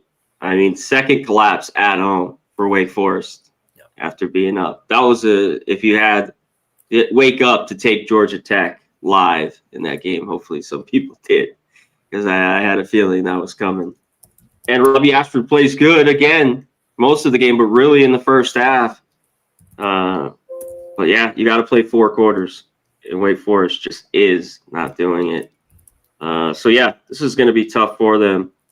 I don't know what effort we get. I kind of lean Virginia Tech. I don't know if I want to jump on laying almost a touchdown. It's 5, right around there. But maybe they can get their team total here, at least in this game. So I lean Virginia Tech. All right, UL Monroe, Northwestern, 10.5-point home favorites for Northwestern, 40 the total. This is a weird game, at this stage of the year. You're just getting into Big Ten play, and now here you are playing ULM outside of the conference. It's tough to lay 10.5 with Northwestern. I know ULM has got issues, but I will say this about ULM: 2 weeks in a row, they've managed to win and cover. Now UTEP has got problems. We saw that obviously again over the weekend. Quarterback stinks, Malachi Nelson, but still ULM goes on the road, beats UTEP 31-25, and then beats Arkansas State at home 28-16. Yeah. Northwestern against UCLA. That's why I said I don't want to back UCLA, but I'm not laying 6.5 with Northwestern. And sure enough, UCLA backdoors them, and it ends up a 17-14 Northwestern win, but they don't cover the numbers, 6.5. This might be an ugly take on things, but this is hold your nose and you take ULM or you pass. I can't lay 10.5 with Northwestern in a weird spot, weird scheduled game in the middle of Big Ten play, against Monroe. and maybe Monroe just takes this game a little bit more seriously. I think playing against a Big Ten team actually will get them inspired a little bit. Now, again, does UL Monroe have concerns? Yeah, absolutely they do, because the one team against the one opponent they played, a Power 4 opponent this year, Alabama, put 73 on the board, and they got shut out 73-0. But obviously, this is not Alabama. This is Northwestern. And I do start to see a little bit better play out of Armenta, the quarterback for ULM. I do worry about them in the trenches a little bit on the road against a team like Northwestern, but it's not like Northwestern's loaded with great quality O-line and D-line play from what I've seen so far this year. So this is a small lean to Monroe. I just can't get myself to lay a number like this with Northwestern in a very weird spot. CMAC, what do you think? Yeah, injury. Wake dumped all the energy. Wake, too, another team. There's some bad calls in that game. They had a bunch of penalties, too. Wake, it's just still sloppy. I'll tell you when you watch that. I think it is Monroe. Take him here. There's no way Northwestern, I think, should be laying these points. And where I think they can have success is running the ball. When you think, I think Monroe could run the football here a little bit against Northwestern. And Monroe got to look through their schedule, of course. They go through that. But Northwestern wants to run the ball. Monroe's had a pretty good defense against the run. I know they got blown out against Alabama and who they played, but I think that's enough for them to be in this game. These quarterbacks aren't very good. So to me, this is Monroe or nothing, kind of in a tight, ugly game. And we just saw it with UCLA. All right. Michigan State and Nebraska. Nebraska 10.5-point home favorites, 53 the total here in this game. Both of these teams are off bye weeks, so there's no advantage there. Nebraska 30-27 loss at home against Michigan before the bye week, and Michigan State a 45-31 loss on the road at USC before the bye week. So we'll see what happens here between these two teams. Dylan Raiola and the Nebraska offense, I thought they played solid against Michigan. Raiola had 308 through the air. I think it was one of his better games against a pretty good Michigan team. 3 touchdowns, 1 interception. The run game kind of struggled. Definitely struggled. They couldn't run the football against Michigan. But Raiola was pretty good in the passing game. Michigan State I think Aiden Childs is actually getting better and better, and the offense has capability. Childs was very good against USC. They've got some receivers, Amari Kelly, Krishan McRae. Both had big games against USC. They are scoring points most weeks, Michigan State, but boy, that defense is still very rough. They scored 42 against Boston College, but gave up 40. They scored 41 against Youngstown State, but gave up 24. And then, of course, they scored 31 against USC in that late Saturday night game 2 weeks ago, but give up 45. So this to me is an over. I mean, I think, and don't forget, Nebraska's picked up the tempo just a little bit this year with the first full season with Dana Holgerson as the offensive coordinator. So Nebraska is playing just with a little bit more pace and a little bit more tempo this year compared to years past. And then meanwhile, Michigan State, they are not they play slow, but they've been very explosive on offense. They've been efficient. They've been able to score points, against the majority of teams that they have played so far this season. So I think this game probably finds its way over 53 between these two teams. I ain't laying 10.5 with Nebraska. I know the Michigan State defense is pretty porous, and Nebraska could have a field day against it. But this is one of these games that feels like even if Nebraska gets a lead, the back door is wide open. Because I don't think Nebraska's defense has been great at times. Certainly struggled with Michigan. And I like what I'm seeing from Aiden Childs and the Spartans offense, that this back door could be open. So I lean to the Spartans at plus 10.5, but I like this over most of all. CMAC, Michigan State, Nebraska. Yeah, I mean, is this the best defense Michigan State's going to play so far? Maybe. But I don't know how really good Nebraska is. They are at home. And I think it's a game, Nebraska wins. There's just no way. 10.5. I'm taking Michigan State and Smith here. They're just as dogs. These games are always close between these two. And I don't buy Nebraska is any better. We just saw them against Michigan. We talked about that. a couple weeks ago. Now they are off the bye. They're back here at home, but zero trust in Matt Rule laying points, even against the Michigan State team that I think's down a little bit. And they have problems with their defense, and it shows through the numbers. But dog here, Michigan State, I'll take them. So I've got Matt Rule at 1-3 against the spread last year as a Big Ten favorite in conference play, a Big Ten favorite. 1-3 against the spread he was last year. And obviously this is the first time he's been a Big Ten favorite this year. Yeah. Obviously they were double digit too. Yeah, and double digits. Both these teams, I got a bunch of injuries too. Go through them a little bit. Yeah. The week. Yeah, definitely that's something to keep an eye on, those some of those injuries, no doubt. All right, next up as we continue along here, we've got Oklahoma State and Arizona. Let me just find the line here for this. Yeah, Oklahoma State, Arizona's next up. There we go. Arizona 20.5-point home favorites, 56 the total in this game. A little bit better out of Oklahoma State in their first against Baylor, in their first, at least on offense, in their first game after Mike Gundy's firing. But that defense is still just absolutely awful. Bounce back spot, you would think, for Arizona after that shellacking they took at the hands of Iowa State on Saturday. Do you want to lay 20.5 is the question. At the betting markets, because remember, Oklahoma State covered last week, barely, but they did cover against Baylor as a 20.5-point dog. So have the betting markets kind of caught up now with, how bad Oklahoma State's been? If I were to bet Arizona, and I don't want to fade Arizona in this spot because they could wax them, but I'd prefer the team total over, because it could be one of these deals where Arizona hits the team total and maybe Oklahoma State gets a backdoor late score and they cover the number. So that's kind of where I'm at in this game.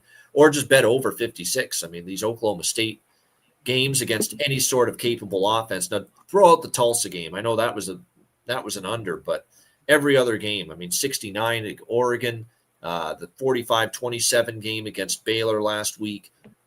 This is probably over or Arizona team total over for me. I think Noah Fifita will have a much better game, bounce back spot here for him in the offense at home.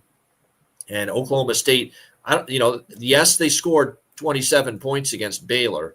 But when you look at it, still there was, inconsistency from Flores throwing the ball. A little bit better, but still a lot of 23 for 41 is not really efficient. Still some up and down play as far as the run game is concerned. And don't forget, Baylor also had some issues with turnovers and fumbles, a couple. So, like I said, I don't think the Oklahoma State offensive output looks as good as the 27 points may lead you to believe. So, I lean Arizona team total over and full game over here. CMAC, Oklahoma State, Arizona. Yeah, I think Arizona. I think the full game get over, but just take their team total. I think Oklahoma State's defense, a good game to bounce back. Fifita should have no problems. Rough place, not easy place to play, against Iowa State. Means Iowa at night can be difficult. Correct. Yeah. Yeah, but they're back here at home. Also, we saw the defense get a little beat up. It's kind of who they played. Their numbers look really good for Arizona. I think they're an average defense. So I think they could hold Oklahoma State down a little bit too. But I think you just take their team total. I mean, even first half, I thought that was the kind of rocket ship. 3 touchdowns for Baylor first half, 20.5. It got there easy last week. They got 28. So maybe that's just another, even Arizona, their team total first half here. You got to think somewhat soon, though, Oklahoma State starts playing a little bit better. But I don't know with this quarterback. I guess you could say he looked a little bit better, but that's a Baylor defense that is not very good. It's trying to make some strides, but they're not great. It's fast. Yeah, I think Arizona team total over is probably the best approach for me, at least as of right now with that game. Arizona first half, as the real TP says in the chat, maybe consideration as well, just to get off to a fast start, after that beatdown against Iowa State. All right, Duke and Cal. We've got Duke 2.5-point road favorites, 55 the total in this game. Duke maybe showing signs of righting the ship a little bit. Last couple of weeks, they beat NC State 45-33 after the losses to Tulane and Illinois. And then they just destroy Syracuse 38-3. But be careful with that. That quarterback that's filling in for Angeli, Ricky Collins, he's pretty bad. He didn't look very good at all, quite honestly, in that game. Yeah, I thought he'd be better because all the hype they said he almost got the job. They were fighting for it. He did not look ready. No, for sure. You know, his numbers weren't terrible, but again, you couldn't punch it in. The bad. Yes, and they got behind. Field goals couldn't punch. Yeah, exactly. A lot of the yardage came when they were way behind. I agree. 2 fumbles in that game, the 1 interception. You're going to be in tough to win and cover when you're -3 in the turnover margin, and Syracuse was. Yep. So Duke really feasted on a backup quarterback. So I don't want to give them too much praise for beating down Syracuse 38-3. Their defense is still shaky because when they played good offenses and quarterbacks, don't forget they gave up 45 to Illinois, 34 to Tulane, 30. They beat NC State, scored 45, but they still gave up 33. So, and now you look at this spot, it's a second straight road game.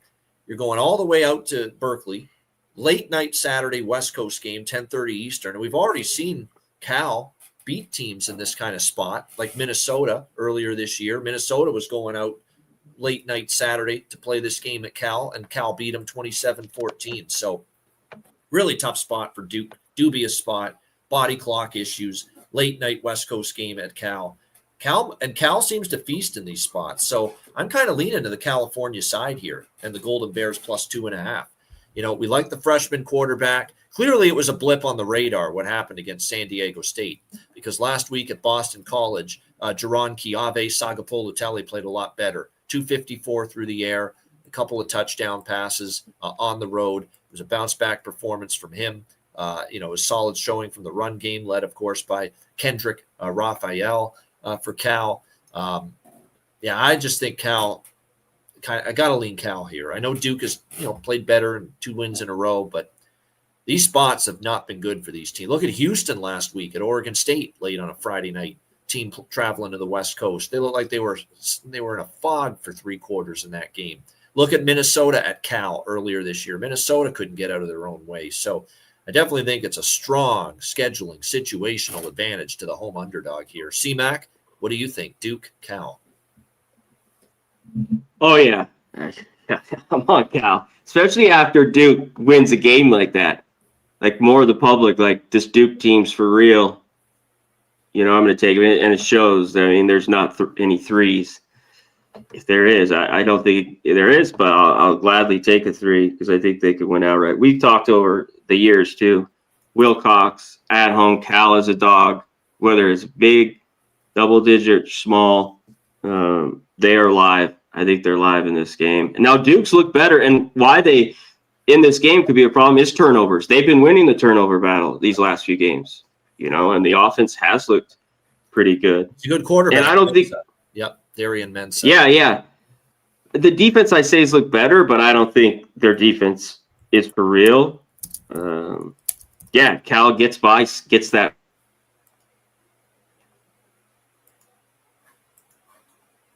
Did we lose C-Mac? I think we did just for a second there. We'll see if his connection will return in hopefully a moment or two. But we got the gist of what C-Mac was getting at, and that is the fact that he does like Cal in that game as a slight home underdog against Duke. Yeah, just a difficult spot for Duke.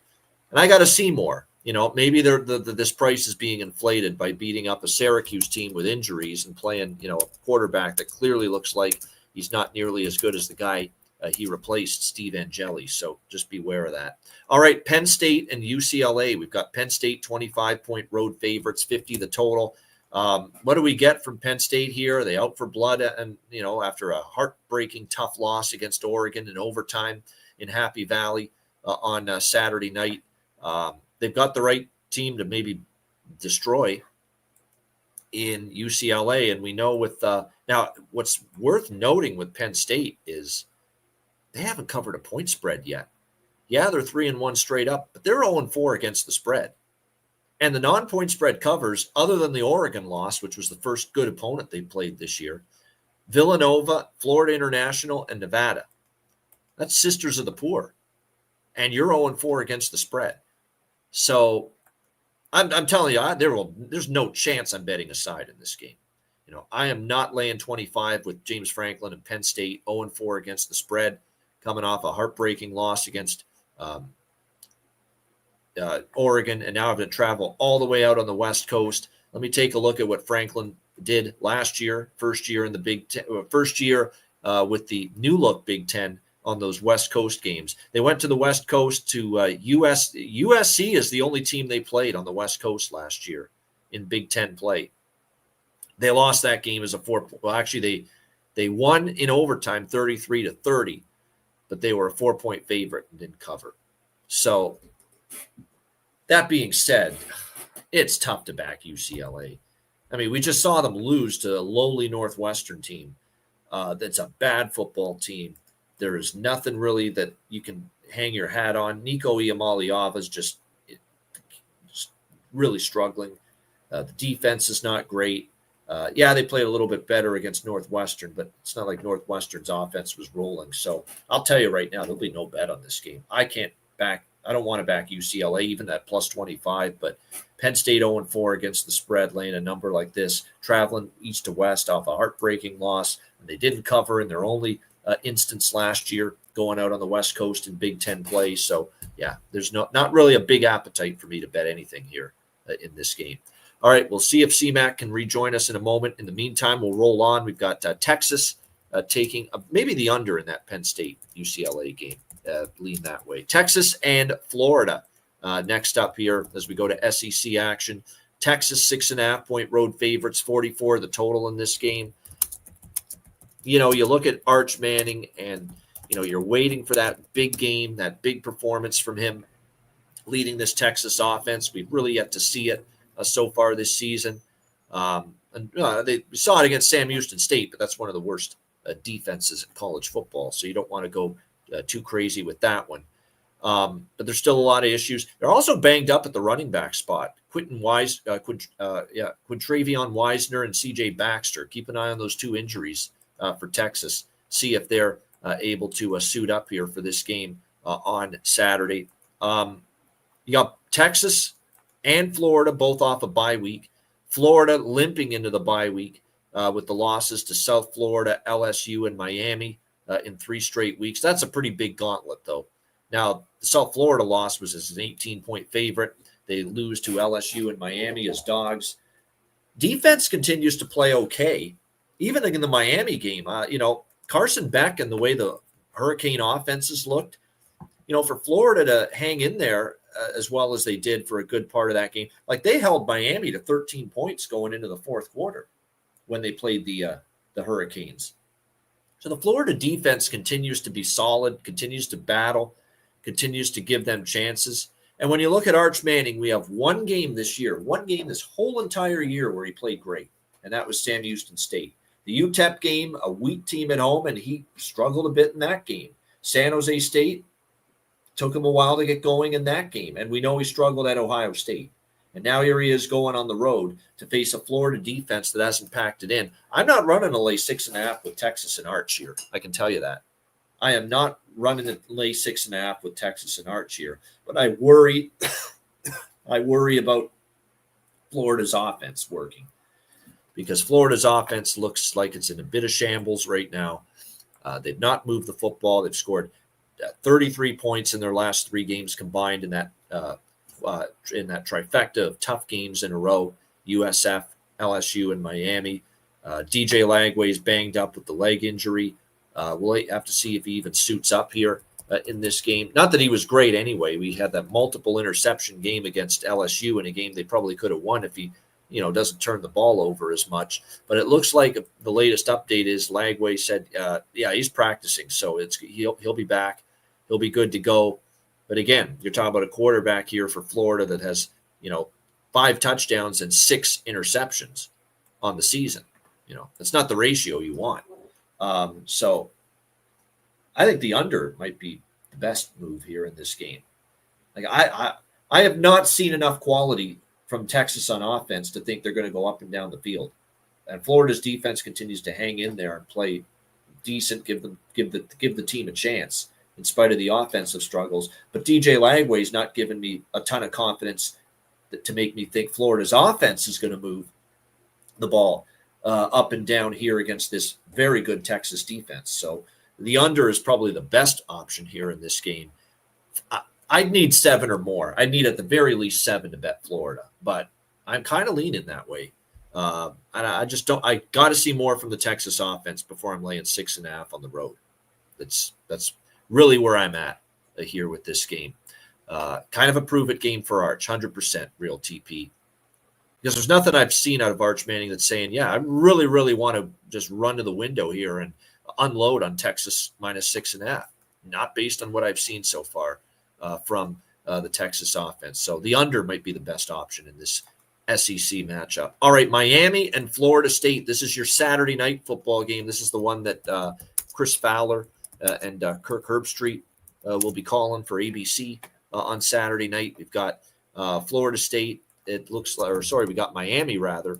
Let me see. There we go. 4-point road favorites. The total here sitting at 54 across the board in this game. Obviously, home game for Florida State, looking to bounce back from the tough loss that they suffered against the Virginia Cavaliers last Friday night. We'll see if they are able to bounce back here against this Miami team. Miami's looked pretty solid, obviously. Great start to the year, 4-0 straight up, 3-1 against the spread for the Miami Hurricanes. A bye week, too. Let's keep that in mind. Miami has not played since the 26-7 win against Florida a couple weeks ago, so extra time to prepare. Now, it is Mario Cristobal, so I don't know if we want to jump up and down that this coach is able to do the best that he can off a bye week, but they look really good. And I said a couple weeks ago going into that Florida game where I faded Miami a couple of times, including the South Florida game, and it didn't end up going well. I stayed off fading Miami against Florida. I said, yeah, we're not going to fade Miami for now. They've got it rolling. Carson Beck in the offense looks really good right now. This Florida State defense certainly showed that they were a little bit overrated from the Alabama victory because they could not stop Chandler Morris in Virginia last week in that loss to the Cavaliers. So the Miami offense should have success. I think the Miami team total over, I have some interest in that. Now, the Florida State offense versus the Miami defense. Will you look at Miami's defense? Let's do a real deep dive here. Notre Dame, the first game of the year, they gave up 24. They were okay. They weren't great. Bethune-Cookman, South Florida, defense was pretty good in those. Florida was very good, but again, Florida's offense has been in shambles. So you can make an argument that this is easily the best offense since the Notre Dame game that Miami has played. So, I do think Tommy Castellanos and the Noles can have some success here. Bottom line is, I lean Miami. I prefer team total over with Miami as opposed to the -4 because I still don't love the idea of Cristobal laying points on the road. I still am leery of that for this Miami Hurricanes team. But I do think they will have success offensively because I think the more we look at Florida State, the more we realize, hey, this defense not all it's cracked up to be. So I think Miami team total over, I've got my eye on that. As far as the full game total, lean over a little bit. Not in love with that. But again, it's going to be interesting to see. I just feel with the total, I'm not fully on board with Florida State keeping up their end of the scoring for 4 quarters here against Miami's defense. We saw it even a little bit last week. Castellanos was not nearly as sharp against Virginia in that game. And yes, they got the points going later, but it was a grind early for Florida State to move the ball. So bottom line is, if you made me pick one bet in this game right now, it's probably Canes team total over at the moment. C-Mac is back with us. Connor, Miami, Hello. Florida State. I don't know what happened. I just went out. But we're back. When I look at this game, I want to take Florida State. Can you hear me, by the way? Oh, yeah, you're good. You're good. Okay, it sounds fucking a little weird. But I keep going, at least to start the year, Miami's defense has looked really, really good. We see teams like Notre Dame, how this offense is scoring a bunch of points now. That was the first game. I think Florida has their issues, but even South Florida, how they look so dominant, this defense. Maybe he finally has a defense here, Cristobal. Because, yeah, he's not a tradition I want to lay points with on the road, especially a rivalry game like this. Miami, we already saw this open basically 5.5, down to 4.5, 4s. I think it might go down to 3.5. And Florida State, they got their defense, had some issues, of course. We thought they might going on the road at night against Virginia. But I think they'll be up for this one. And this game should be good. Maybe it does.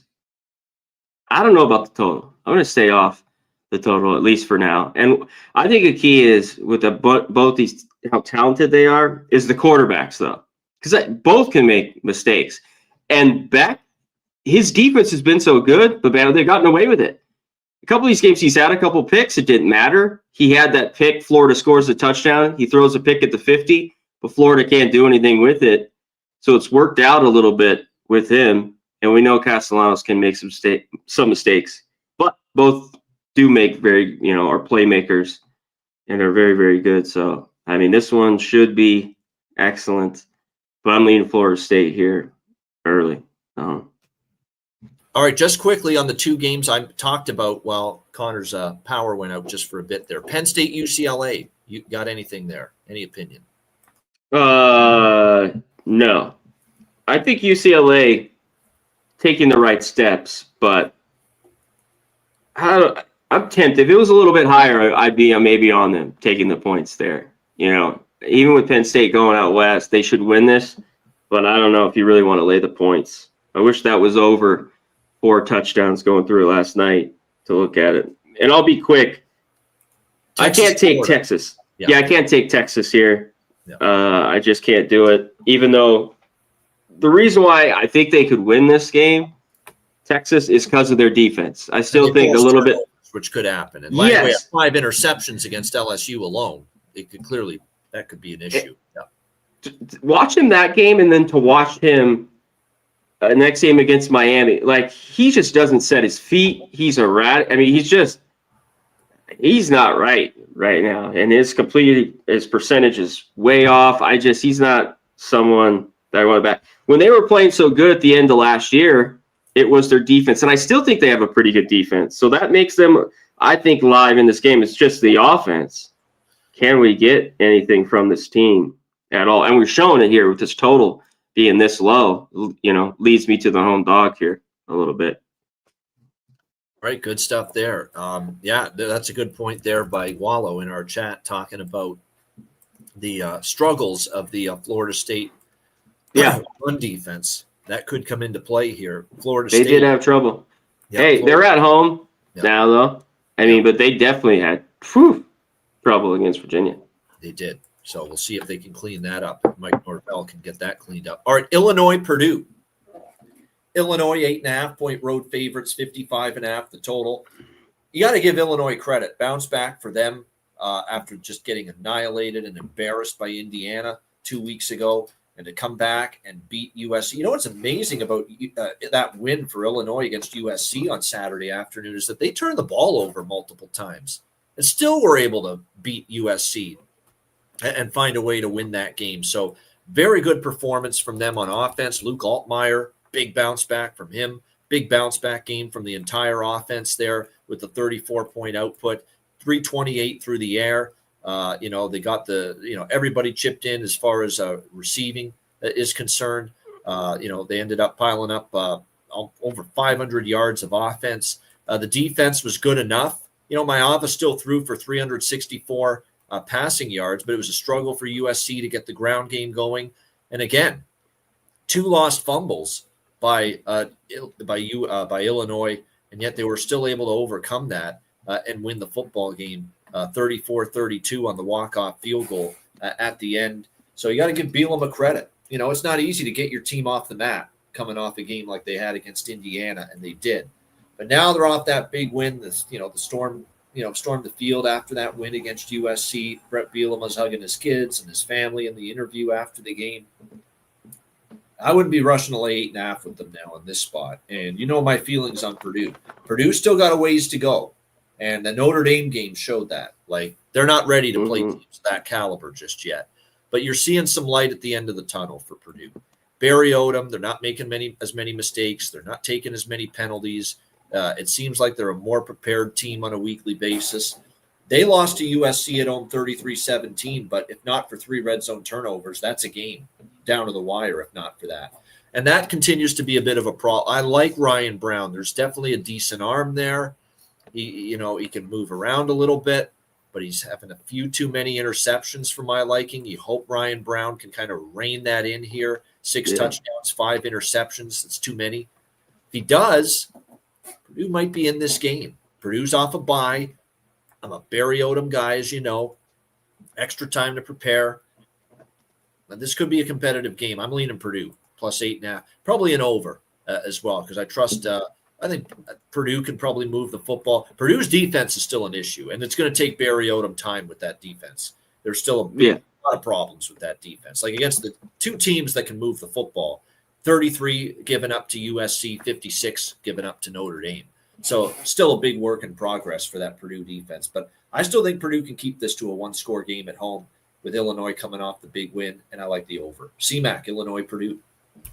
On the total, I lean the over a little bit. Purdue's defense needs a bit better. I just love it too.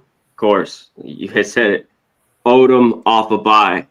I want to back him. And it showed, even with limits, this opened yesterday, 10 and a half. Money's come in on Purdue first 24 hours here. Yep. Even with the limits, I mean, this has dropped 2 points because that's right when I looked at it, last night.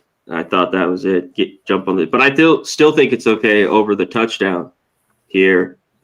This, even with Purdue having a couple bad years, the last few, these are always tough games. And Illinois, they get, of course, the defense still wasn't great. Made some plays. They got some of their guys back, some of their DBs. I guess an all-time bad Purdue team, by the way, last year. It was 50-49 Illinois in overtime. Oh, that was that wild game, too. Yeah. With overtime. But yeah, on the road, I just think Brown, he's got to not turn the ball over like you talked about. He still could have issues there. But I thought the spot for Illinois at home, dog, Bielema. Now he goes on the road. I like Purdue here. I lean over. Total's about right.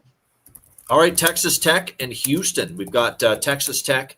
10.5-point road favorites, 50.5 the total in this game. I mean, this Texas Tech team, we saw them on full display against Utah, as impressive as it gets on offense. Now, I don't even think it's that big of a deal who plays at quarterback here for Texas Tech because, Baron Morton is very good. There's a reason he's your number 1 guy, but, it looks like he is going to be back, by the way, practicing in full.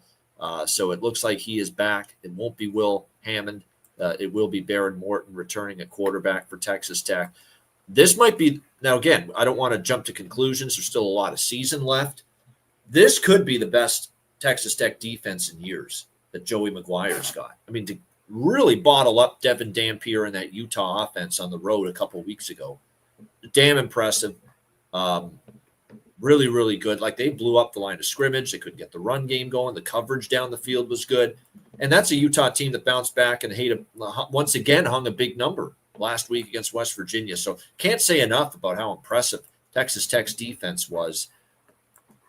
Houston just walked into a bit of a sleepy spot. I think they're still a good team. It was just a bad game, and yet they escaped with a win. So give them credit. Good teams find ways to win when they don't play well. And Houston did not play well against Oregon State.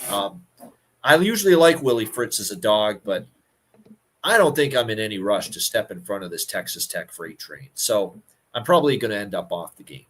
I just don't bet against Willie Fritz as a big dog like this. He's usually good in these spots, but I do worry about Connor Wegman against this pressure of defense that Texas Tech, he can be mistake prone still when he's under pressure. And Texas Tech looks for real. So I'm not running a bet again. I'm not laying it, though. I respect Willie Fritz as his track record going back to Tulane as an underdog too much to bet against Houston, but probably not in a rush to fade Texas Tech either with how awesome they've looked really on both sides of the football. CMAC, Texas Tech, Houston. Yeah, Houston, I thought just was sloppy. You know, they had penalties. They didn't look good the whole first half. It was like, what's going on? And a little bit was the defense. Still, I think this defense is good, but, you know, it showed Oregon State moved the ball. You know, both sides. They were able to run it and throw it. And, of course, they get going the second half, get out of there with the win. It was the flat spot look ahead to this game we talked about. At Texas Tech, off the bye, Morton in. Hammond, that guy played good. Hammond, B3 Oregon there was playing good. So I don't think it matters. And what the difference is, the Texas Tech offense, of course, kind of who they played, other than Utah, is tops. But their defense, like you mentioned, is this defense for real? Man, it looks like it. I mean, yeah, it's the best, at least Texas Tech defense maybe in a while that I can remember. So, but I don't really want to even off the bye, lay these points with them on the road. This was one I really want to wait with a little bit. I thought it was a little bit high. This opened 12 as well last night when I was looking at it. It's come down to 10.5. I just think double-digit dog at home. It's just this Houston offense. Can they get going? Wegman and etc. I kind of think they can. I'm leaning Houston here. Lean to the Houston home underdog side here for CMAC. All right, Colorado, TCU. We stay in the Big 12. TCU 14.5-point home favorites, 58 total in this game. Dion is usually decent as an underdog since he's been at Colorado. That being said, he was a road dog at Houston just a couple weeks ago, and they got ambushed in that game, 36-20. Now, that was the game Ryan Staub started at quarterback, and Caden Salter was benched for one game, and now, of course, he's gone back to Caden Salter, the Liberty transfer for the last couple of games. You know, there were some good moments against BYU. You know, the offense was moving the ball. Salter was using his legs to create plays, running, mask some of those issues that the Colorado offensive line has had. We'll see if they can kind of build on that here. Even though they lost against BYU, I think there's a lot they can be optimistic about. They're 2-0 against the spread since Sam Dion went back to Salter at quarterback. TCU's coming off that gut-wrenching loss to Arizona State, 27-24. They were in control of most of that game, and Arizona State comes back and gets them at the end. Now they're laying a big number here at home. They beat SMU 35-24 in their last home game. This is the first meeting between these teams since Dion beat TCU in Boulder a couple of years ago in his Colorado head coaching debut. Remember, it was that Fox game, the very first game of the season against TCU, and Colorado won that game 45-42. This is probably TCU team total over for me. I'm kind of with our guy. I'm on that. I don't know how good this Colorado defense is. Once BYU got their offense going after a slow start, Colorado wasn't stopping them. Bear Bachmeier and company. So, and then you factor in that Colorado against the best offenses they played, who have they played? They gave up 27 at home to Georgia Tech. The one road game this season overall, and of course in the Big 12, Houston, they give up 36 points to the Cougars in that game. And Connor Wegman goes off for 222 through the air, and they end up having 209 on the ground as well. Couldn't stop Houston and gave up 36 points. Doesn't bode well for success against Josh Hoover and a very potent TCU attack. So TCU team total over, I think I could see that coming through here. CMAC, what do you think? Colorado, TCU? Yeah, I think TCU gets their team total, or even their first half. Another team that looked good early, that faded a little bit. Arizona State started to get it going. And, of course, in the end, win that game in a tight one. These two teams have a bunch of injuries. I think Colorado's defense has, been a little bit better and all right. The numbers, like you talked about, the few home games, but they still have problems. They still can't stop the run. Like, if you were this is the week to look at Hoover and some of these props. I think some of the receivers for TCU. I think they bounce back, and I think their defense has got A lot better. This is a team I never could lay points with. I really don't. I think you just take the team total instead of laying the 2 touchdowns just to be safe. But yeah, I think they get a home win here. At least there's a good amount of points in this game. Shout out to Old E. Horn Frogs. What a great gesture by Old E, gifting 5 Hitting the Books channel memberships. Awesome stuff. Old E. Shout out to Old E. What a real one right there. What a great guy, Old E. So thank you to Old E for doing that. There you go, gifting 5 Hitting the Books memberships for the channel. And make sure you sign up. We've got lots of bonus content coming up. You name it. We're going to have Friday shows for members only at 5 p.m. Eastern, 2 p.m. Pacific every Friday. Mostly NFL and college football. We'll throw in, once we get NHL and NBA going, we'll throw in a little Friday night NBA. We'll throw in a little Saturday weekend NHL bets that we like for the cards. So that'll be a fun show once we get hockey and basketball going as well. That Friday show that we're going to do for members only on the Hitting the Books channel at 5 p.m. Eastern, 2 p.m. Pacific. So looking forward to that. But thanks to Old E there for doing that for everybody. All right, great stuff. All right, next up, we've got Kansas State Baylor. Baylor 6.5-point home favorite, 61.5 the total in this game. Give Kansas State credit. Now, look, did they benefit from Taven Jackson's injury for UCF and Ja'Cory Brown going in because he struggled? Sure. But there was finally a little light from K-State. Avery Johnson played better. Dylan Edwards comes back, their best running back, and suddenly they can run the football again. That was big. So it was definitely a much-needed win for Chris Kleiman and K-State. Their first win of the season against an FBS opponent. Their only win before that was against North Dakota. Their first point spread cover of the year, 34-20 in the win against UCF. Again, at least some positive signs. Avery Johnson was a little bit better throwing the ball. Still not great, but the big catalyst was Dylan Edwards' return.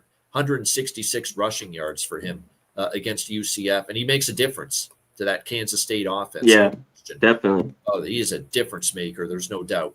And now they play a Baylor team that still struggles to stop people. We've seen it throughout the year. Auburn 38, SMU 45, Arizona State and Oklahoma State score 27 against this Baylor team. Baylor is 3-2 straight up, but 1-4 against the spread. Both of these teams 1-4 against the spread going into this game. But I kind of lean K-State a little bit. This is the first time I'm considering betting K-State in a while. For me, Baylor laying points is just a hazard for me with just that defense. Yeah, how do you? And I love their offense. I love what Sawyer Robertson's doing. He's playing great. This team would be donezo without their quarterback, Sawyer Robertson. That's how good he's been. He's been phenomenal. Again, last week, 4 touchdowns, no interceptions, almost 400 passing yards. He can run. He's been great. But the defense just continues to get gashed a little bit. It concerns me that they gave up almost 300 passing yards to Oklahoma State quarterbacks last week. It also concerns me that Oklahoma State ran the football at times, down Baylor's throat. That's an issue for an Oklahoma State team that's been awful. So, I kind of lean Kansas State here, plus 6.5, that the Baylor defensive woes and Kansas State getting their all-world running back, Dylan Edwards, back from injury is going to be enough to help them hang around in this game. And I do want to mention another thing. As far as run defense, Baylor, 115th in the country, 180.2 rushing yards per game allowed, and 4.3 yards per carry allowed, 89th in the country. Teams are still being able to run the football on Baylor, and that could mean Kansas State's able to hang in this game from start to finish. I also could only look over this total. Baylor's not a team I'm betting unders with. It's that simple. CMAC, Kansas State, Baylor. Yeah, I think it can get over. Maybe not crazy, but I think this could slip over. Edwards is big because one thing in those games, Kansas State could have run the football a little bit, in those previous games. Without him, it's like, man, this team needs to run it. They don't have a quarterback, that's great, slinging the ball. And he was big last week, no turnovers for Johnson. I mean, he has to, on the road, not turn the ball over for them to be in it. But he should, against the Baylor defense, especially secondary, he should have success, and they should be able to score. So, yeah, just can't lay it here with Baylor. I know they're at home, not with the defense like that. So I just think it gets over, maybe Baylor's team total over in this game. All right, good stuff. 4 games left. Syracuse and SMU. We've got SMU 16.5-point home favorites, 58.5 the total here in this ACC matchup.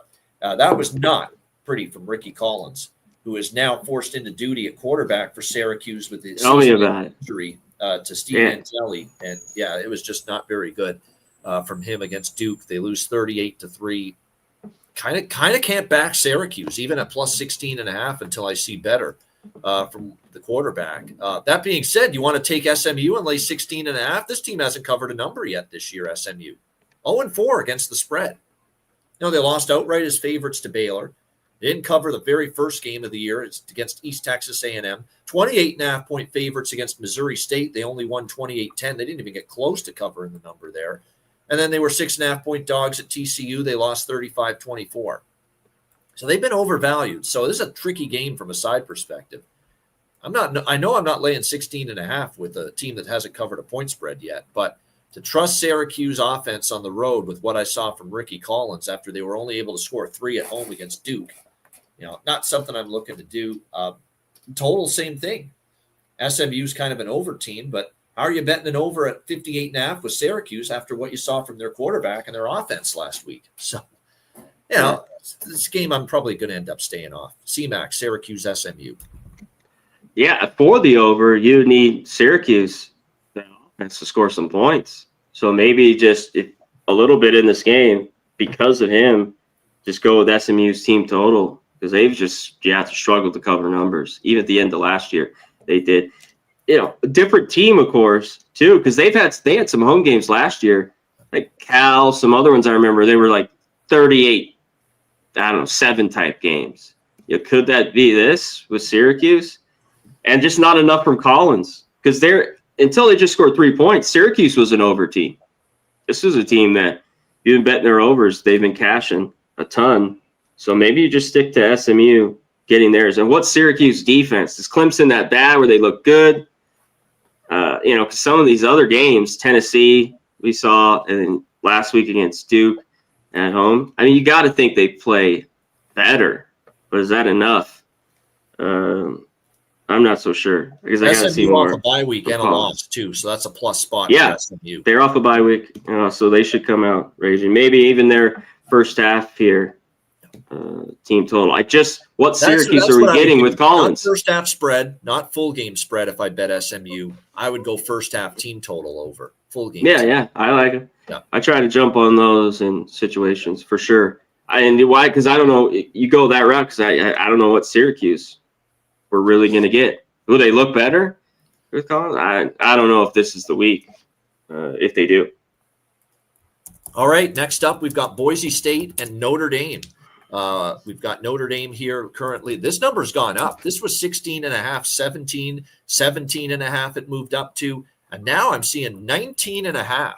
So a lot of money coming in early in the week here on Notre Dame. Everyone enamored with that beatdown over Arkansas and how good the offense looked. Now laying 19.5 at Notre Dame Stadium in South Bend, 64.5 the total here in this game. This is over until proven otherwise for Notre Dame. I've already bet this because I knew it was over game of the week. Yeah. Oh yeah. All right. I took it at 63.5. It's the very first bet I locked in for this entire slate of college football. It was 63.5 with the total last night. I said, this total's got to go up. They've gone over in every game this year. The offense is getting better and better and better each week. CJ Carr looks awesome. The receivers are starting to make some plays now. People were a little, the offensive line is playing well, protecting the ball to open up these big holes for the run game and the screen game. I mean, the Jadarian Price and Jeremiah Love combination in the backfield. Holy goodness, how good is it right now for Notre Dame? Absolutely spectacular.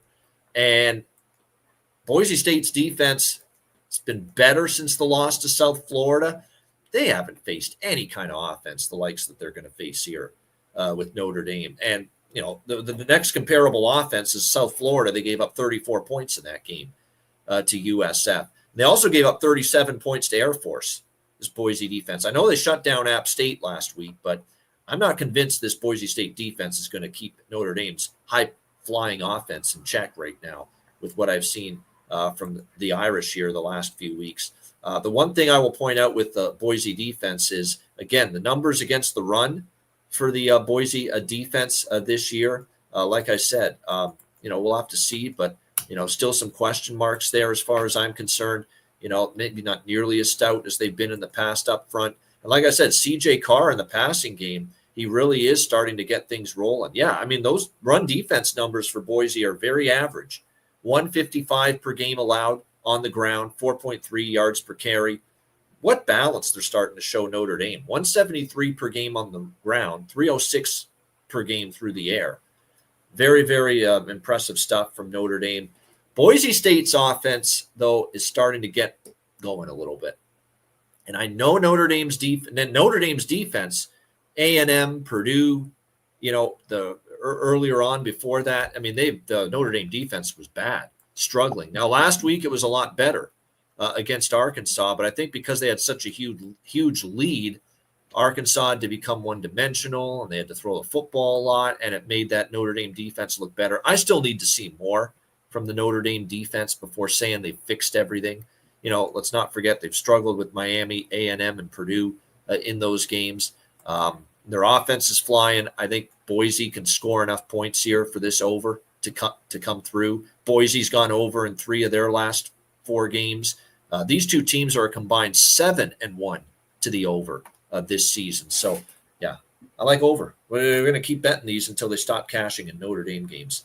As far as the side, I don't want to step in front of Notre Dame. And another thing to factor in with this game, even if you think, because it looks like a lot of points, Boise's not chopped liver, but they're going on the road. And now Notre Dame's in a position, if they want to make the playoff. Well, they want big win, yeah. No, but they got to look for some style points. They got to look to run up scores when they can. And if they have an opportunity to do that, that's why the real TP says under in this game. No, because Notre Dame, if they're up 38 to 38-20, they're going to look for that touchdown to make it 45-20. They will, because there's no margin for error to get back into the college football playoff race with the fact they've already lost twice to A&M and Miami. They've got to pile on the points if they can to try to impress, the committee. So that's something to factor into Notre Dame games the rest of the way. As long as they don't lose another game, there's going to be incentive to run up scores for Notre Dame when they can. C-Mac, what do you think here? Boise State, Notre Dame. Yeah, it's not a look ahead too. The Boise plays New Mexico next, right? Yeah. Yes, I believe so. Yeah, that's what I thought. I was looking at it. Yeah. Yeah. Seems like Notre Dame could get their team total. I mean, it's going to be what? 41.5, right around there. So they got to get to 42. Boise's played pretty easy schedule here since the South Florida game in that one. And there's a few injuries, to the line here with Notre Dame. And to Moore, the corner, he might be back here, which would, I think, help Notre Dame a little bit. Yeah, I think Arkansas was just getting their ass drilled. They knew Pittman was going to be gone. Like, that was probably the lowest of the low at halftime. But the offense with Carr is just humming. Notre Dame, it seems like they could get their team total in this one. I wouldn't lay these points with Notre Dame just because I haven't seen enough of this defense that's good enough that Boise might be in it. And I know Notre Dame over the years at home laying big numbers. Yeah. Whew, different teams, of course. The kind of the style of this one, but they have not covered. But the overs for both these teams have, especially Notre Dame of late, have been money. Then that App State game, depending on what you got, went over as well too. If you got a 59.5, 60.5, and it pushed at 61 last week. I mean, Air Force put up 37 on them the week before at Air Force against Boise. All right, next up, Kent State and Oklahoma. We've got Oklahoma 45.5-point home favorites, 53 the total in this game.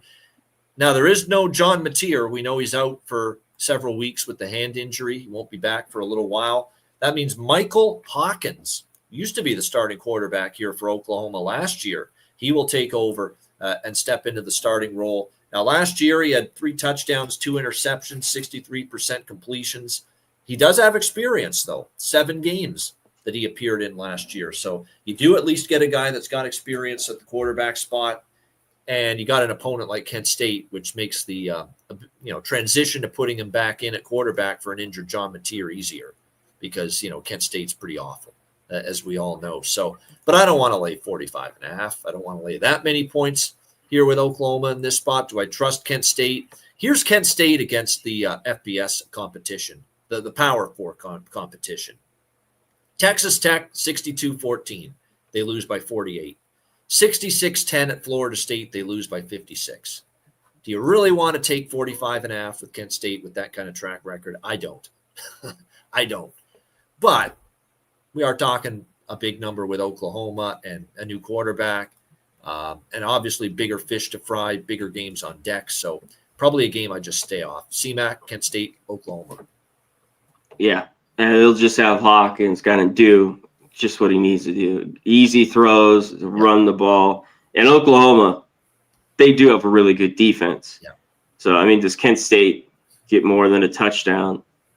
I don't know. I don't think so in this game. It seems like a, 45-3 type game, maybe. Hey, that would get you a cover. I don't want to mess around. I wouldn't mess around with it. And Oklahoma, I guess, maybe gets their team total looked that way instead of laying the big 45.5 with the backup QB. Yeah, no doubt. Drew DeShields, though, he played very well against Buffalo in that MAC conference game they played a couple weeks ago. They have some quarterback with that Drew DeShields kid, so keep an eye on Delino DeShields' son? I don't think there's a relation. I don't think he is either. I know. I had to look that up. That is funny. Yes, we're old enough to remember Delino. Yeah, I remember the Dodgers traded. Yeah. Yeah, but yeah, Drew DeShields. Dating myself. State. Yeah, I know. Yeah, no doubt. Oh, yeah, so yeah, no relation. He's white anyway, so there you go. So, like you said, you're no relation with that. They've had about 3 quarterbacks in though. Yeah. This year, Kent State though play. Yeah. That I know, right? Yeah, he's the guy that played well. I remember against Buffalo when they pulled that almost massive upset against the Bulls a few weeks ago. So once they get into MAC play, there's some hope. I actually think Kent State, because that quarterback splashed a bit, no pun intended, and the fact that they played Texas A&M and Florida State and now Oklahoma all in non-conference, it's almost like it toughens you up for when you get into MAC play. So I think there's going to be money, believe it or not, to be made with Kent State once we get back into conference play. Yes, because you're going to get big numbers on them. I agree. You're going to there'll be big dog to these smaller schools, Miami, Ohio, stuff like that. Yeah. Let's bookmark that comment. Let's save it in your memory bank. Ian and Connor Max say Kent State, you'll make money with them ATS and MAC play. I don't know about this week against Oklahoma, but when they get back into MAC play, yeah. Yeah, Maction will be starting soon too. Yep. Weeknight Maction.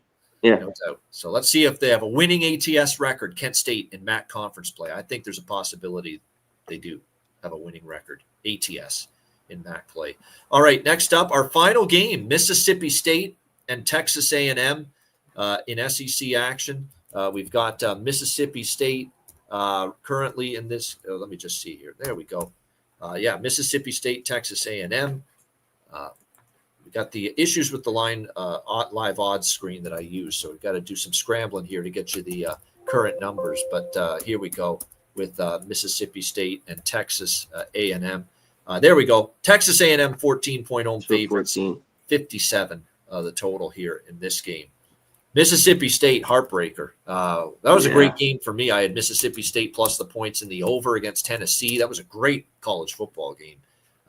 Really good. Yeah. Exciting, down to the wire, thrilling. And look, Joey Aguilar in Tennessee needed a late touchdown to get that game obviously tied, force overtime, which they did. And unfortunately, Mississippi State ends up falling short, losing in overtime to Tennessee. But you can tell Jeff Levy in his second year has got this program on the right track, moving in the right direction. No doubt. Blake Shapen and the offense has been good. The defense has been good until last week. They struggled a bit, but, Tennessee does have a very good offense. So I wouldn't say it's the end of the world that, Mississippi State struggled on defense in that game. You look at Texas A&M and their defense had struggled big time until last week where they shut down Auburn. It was easily the best defensive performance that the Texas A&M Aggies have had so far this year. We'll see if it carries over into this game, but certainly impressive. Now, their offense was not. For Marcel Reed, it was like their defense took this big step forward, and their offense, which had been rolling, took a big step back against Auburn. But at the end of the day, they get a 16-10 win. Marcel Reed was kind of inefficient, 207 through the air, but one interception and no touchdowns. Le'Veon Moss was still good running the football. And I do like, and obviously KC Concepcion has been a big addition in the receiving corps for this A&M team. The only thing that concerns me here about Mississippi State is the spot. You gutted it out against Tennessee. Great environment, loud. The cowbells were ringing in Starkville. And to lose that game in overtime, can you pick yourself up, go on the road, and hang in there against a good Texas A&M team? That's going to be the question. But they've been undervalued, and they have been a point spread machine here early in the year. 5-0 against the spread for Jeff Levy and Mississippi State. And we know Mike Elko is a favorite. That's not usually where you want A&M. So didn't cover again. Didn't cover. Unless you had a 6. I don't think anybody had a 6, did they? Yep. Unless you got a 5.5, you won, or you got an early 6 and you pushed. If you were late to the party and you got 6.5, 7 with A&M, you didn't cover. They are not a good favorite. He hasn't been a good favorite. And I like Elko, but not in this point spread role. Not in this point spread role. So, I do worry a little bit about Mississippi State on the road after a tough home loss to Tennessee. How much is in the tank? But it's Mississippi State. If this number holds at 14, I'm going to have to bet some Mississippi State here because I do think this number, I don't trust A&M as a favorite like this in this point spread range. So let's not forget, you look at A&M, not only not covering the closing number against Auburn last week, they haven't covered a single game as favorites this year. UTSA, 23.5 point favorites, they didn't cover, won by 18. 33.5 point favorites against Utah State, they didn't cover, won by 22. And then, of course, the game against Auburn. Their only point spread cover was when they beat Notre Dame outright as an underdog. So, yeah, I still lean Mississippi State here. C-Mac, what do you think? Yeah, I think this game, because of the spot with Mississippi, could have the backdoor swinging game here for Mississippi State. One thing in that game, Texas A&M did great was time of possession. They held that ball. And Auburn, I thought, made 2 mistakes. They didn't have the ball as much, but they threw it way too much. They weren't down crazy. Why are they throwing the ball 33 times with Jackson Arnold? He was 18 of 33 for 125. They got to run. The biggest key I thought they could have success was running the ball on A&M. Yeah. They did, and A&M looked better against the run, which they had struggled against teams. UTSA. Hugh Freeze, I agree in that game. Yeah, I was like, what the hell are they doing? But A&M churned it out, get the win. Yeah, there's just them as a favorite has not been very good, especially, 2 touchdowns here. So Mississippi State just kind of keeps hanging around. I thought the offense played well. That was a great game, back and forth, tough, heartbreaker. But I think this is one where, the back door could be open with Mississippi State. Yeah, I just think it's too many points. I don't trust A&M when they're favored. And last year was 34. And remember, this was Jeff Levy's first year last year at Mississippi State, and a team that was really bad last year. And they still covered against Texas A&M. 34-24 A&M at Mississippi State. Mississippi State was a 21-point dog. Mississippi State outgained A&M by 14 yards last year in the game, even though they lost 34-24. So, like I said, I'm not running a late 2 touchdowns here with A&M. They've been a perennially bad favorite here under Mike Elko. Yes, Robert, thank you. I almost was going to shut the show down before getting to this game. I had skipped it. It was in the list. I just missed it. Skipped over it accidentally. Here it is. Yeah, Vandy, Vanderbilt, Alabama. Alabama, 9.5-point home favorites, 56.5 the total. It's Vandy or nothing. Now, I know this spot is triple circle on Alabama's schedule for losing at Vanderbilt last year. They've got this game circled. They'll be ready to play. They're going to want redemption. But I cannot, in any way, shape, or form, bet against Vanderbilt as an underdog. Just can't do it. Won't do it. Pretty tough. Not with Clark Lee. That program's trending upward. And even with everybody knows the revenge narrative. that Alabama lost at Vandy last year. And yet, despite that, Alabama, which opened like a 12-point favorite in this game, and all the money's poured in on Vanderbilt early in the week. That's all 11 and a half. Down to 9.5. And I think part of it, too, is, you want to beat Vanderbilt, but beating them is good enough. I don't think margin is not necessarily what Alabama's after. Not to mention Alabama's coming off a gutted-out, physical, intense game against Georgia that they hung on and they won. So how much have you got left to turn around and play? And one thing about Vanderbilt, they're a physical football team, very physical. And is Alabama going to be able to play 2 physical games in a row following the gutted out win against Georgia on Saturday night? So, like I say, there's just some things I don't do, and one of them in college football has been against Diego Pavia and Vanderbilt as an underdog, where they have been cash cows, money-making machines for the last couple of seasons. So I get the revenge narrative. It's still a clear pass for me. But coming off the big game here, I'll take it. Yeah, coming off the big game against Georgia and the big win for them. Simpson looked really, really good. Defense made enough plays. I know if you got that was the number I think tip, but I think they're live just because Pavia, and I think Vandy's going to have a really good game plan, even though this is circled big for Bama. But even bigger than that, my play here is the under. Under, and this total's too high. 75 points last year between them, but different season. Yep. Under for this game. Pavia's got to hold the ball. I think they don't want to get into shoot. Now they won that last year, but I think they can do it. One thing is, though, Vandy, they've coasted to these wins a little bit the last few weeks. Even Utah State scoring some points. But I think you keep the ball away from Alabama, keep that defense on the field, especially on the road. They're not at home. Vandy was at home last year? Yeah. Yeah, they were. I remember that game, 40-37. So, under here, and I think Vandy could hang around. We will see. See what Bama's made of. This would be huge if they could win by double digits, after the Georgia win, especially after losing game 1 versus Florida State.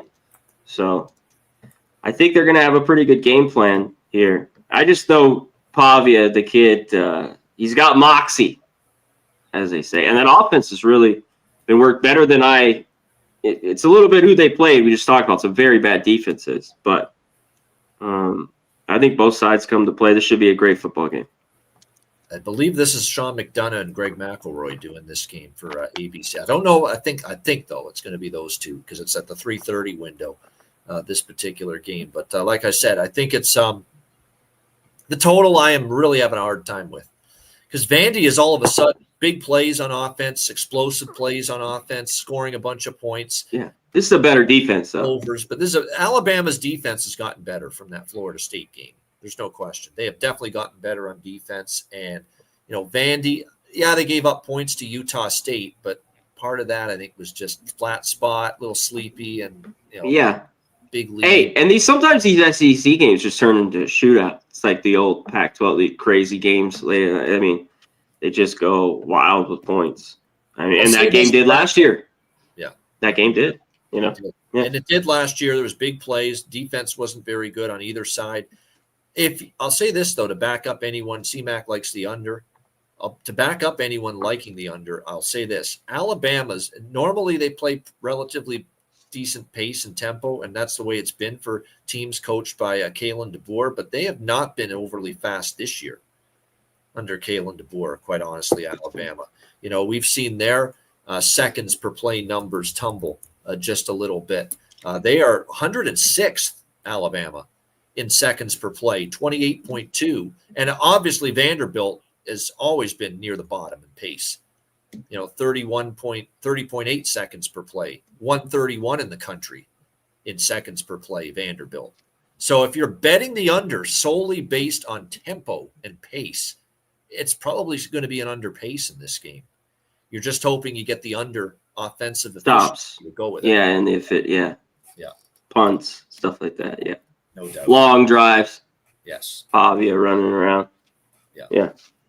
All right, that's a great game, though. Looking forward to it. See how Alabama responds after getting beaten in Nashville last year by Vanderbilt. Great stuff. That's Great the game show. of the week. Game of the week. Yeah, people will argue maybe Florida State, Miami, but I think I guess so. Okay. But yeah, no doubt. Great stuff. Great show. Trans-Canada, Oldie, Robert Franklin, Andrew G, Wallow, Robert Carlson. The real TP has been a champion of comments during the show. So great comments and thoughts from him. Andrew G. Like I said, everyone else that was in here. Oldie, of course, thank you for his support. Gorky as well. New members Gorky. To the YouTube channel. Talk Sports with JT. Nick Alvento. Appreciate Chris Warren. We appreciate everyone here. Daryl Turner. Like I said, a great crowd. Adam Westbury, great crowd, of course, here on the show, joining us here in the chat. So we thank all of you for that. Let me see if I missed anyone at the start. Devin the Dude, thank you again. Like I said, great support here on the YouTube. Kong's Clips, of course. Hope you have another great week. Donnie Warren, Jorge Herrera, thank you to everyone here. Joey Moses, PlayStation 3, Gameplay, Daniel Abuna, everyone here joining us on the show. Timothy Hake, we appreciate each and every one of you. So thank you for the kind words, and thank you for the support of the YouTube channel and the new members. Make sure you become a member if you want that bonus content that we're going to be rolling out Fridays, 5 p.m. Eastern, 2 p.m. Pacific. That is our members only Hitting the Book show, where we hit NFL for the weekend. Group of 5 college football games. We college football questions from our YouTube members to ask us questions for any game they want answered. So that's on Friday, just for you guys, 5 p.m. Eastern, 2 p.m. Pacific, our members. Make sure you check that out. We're going to have some MLB playoff video picks posted to the channel in the next 24 hours for the Tuesday and Wednesday wildcard games. So we'll have some of that as well. And, of course, we're back here for our next live edition of College Football Hitting the Books next Monday, same time, 1 p.m. Eastern, 10 a.m. Pacific. CMAC, great show as always. Love working these shows with you. Anything to add before we wrap it up? Yeah, it's always better done here going through the college football card on a Monday at year in and year out. You can't beat it. And shout out to everyone that's in here and that watches the videos. We appreciate it. To all the real ones and all the college football lovers out there of their teams. It's always great. Some of them went down or didn't cover, but the comments are amazing. Amazing. Like we haven't done this in a long time. But shout out to all the members. Hit the like button on the way out. We appreciate all you guys. Yeah, the baseball playoff, some vids, and then Friday, go through the NFL. I'll hit up some props for the week as well, and then hit up all these small college football games. That's when just hit us up with all those games, questions, and stuff like that. And become a member if you can. We appreciate all you guys and appreciate the support. It means a ton. Keeps us rolling here, at Hitting the Books. So thank you. There you go. Great stuff. Shout out to everyone for the support. Hit the like. Apparently, Minnesota Twins have fired Rocco Baldelli. I kind of expected that they were going to go in that direction. So Giants fired Bob Melvin out too. Bob Melvin, yeah. Saw that. Couple of teams not making the playoffs, looking for new managers here in the off season. And the Giants, tough. Now they win those World Series, being kind of cheap, great rosters, and now they're spending money and not winning games. Yeah, it's still. I kind of get a laugh about it, but that's my own. As a Dodger fan, you should. Yes. Great stuff. Great show. Hit the like button on the way out. For Connor Mack, I'm Ian Cameron. Enjoy the week in college football and good luck. And we will be back next Monday, 1 p.m. Eastern, 10 a.m. Pacific for another edition of the College Football Hitting the Books show. Until then, class dismissed.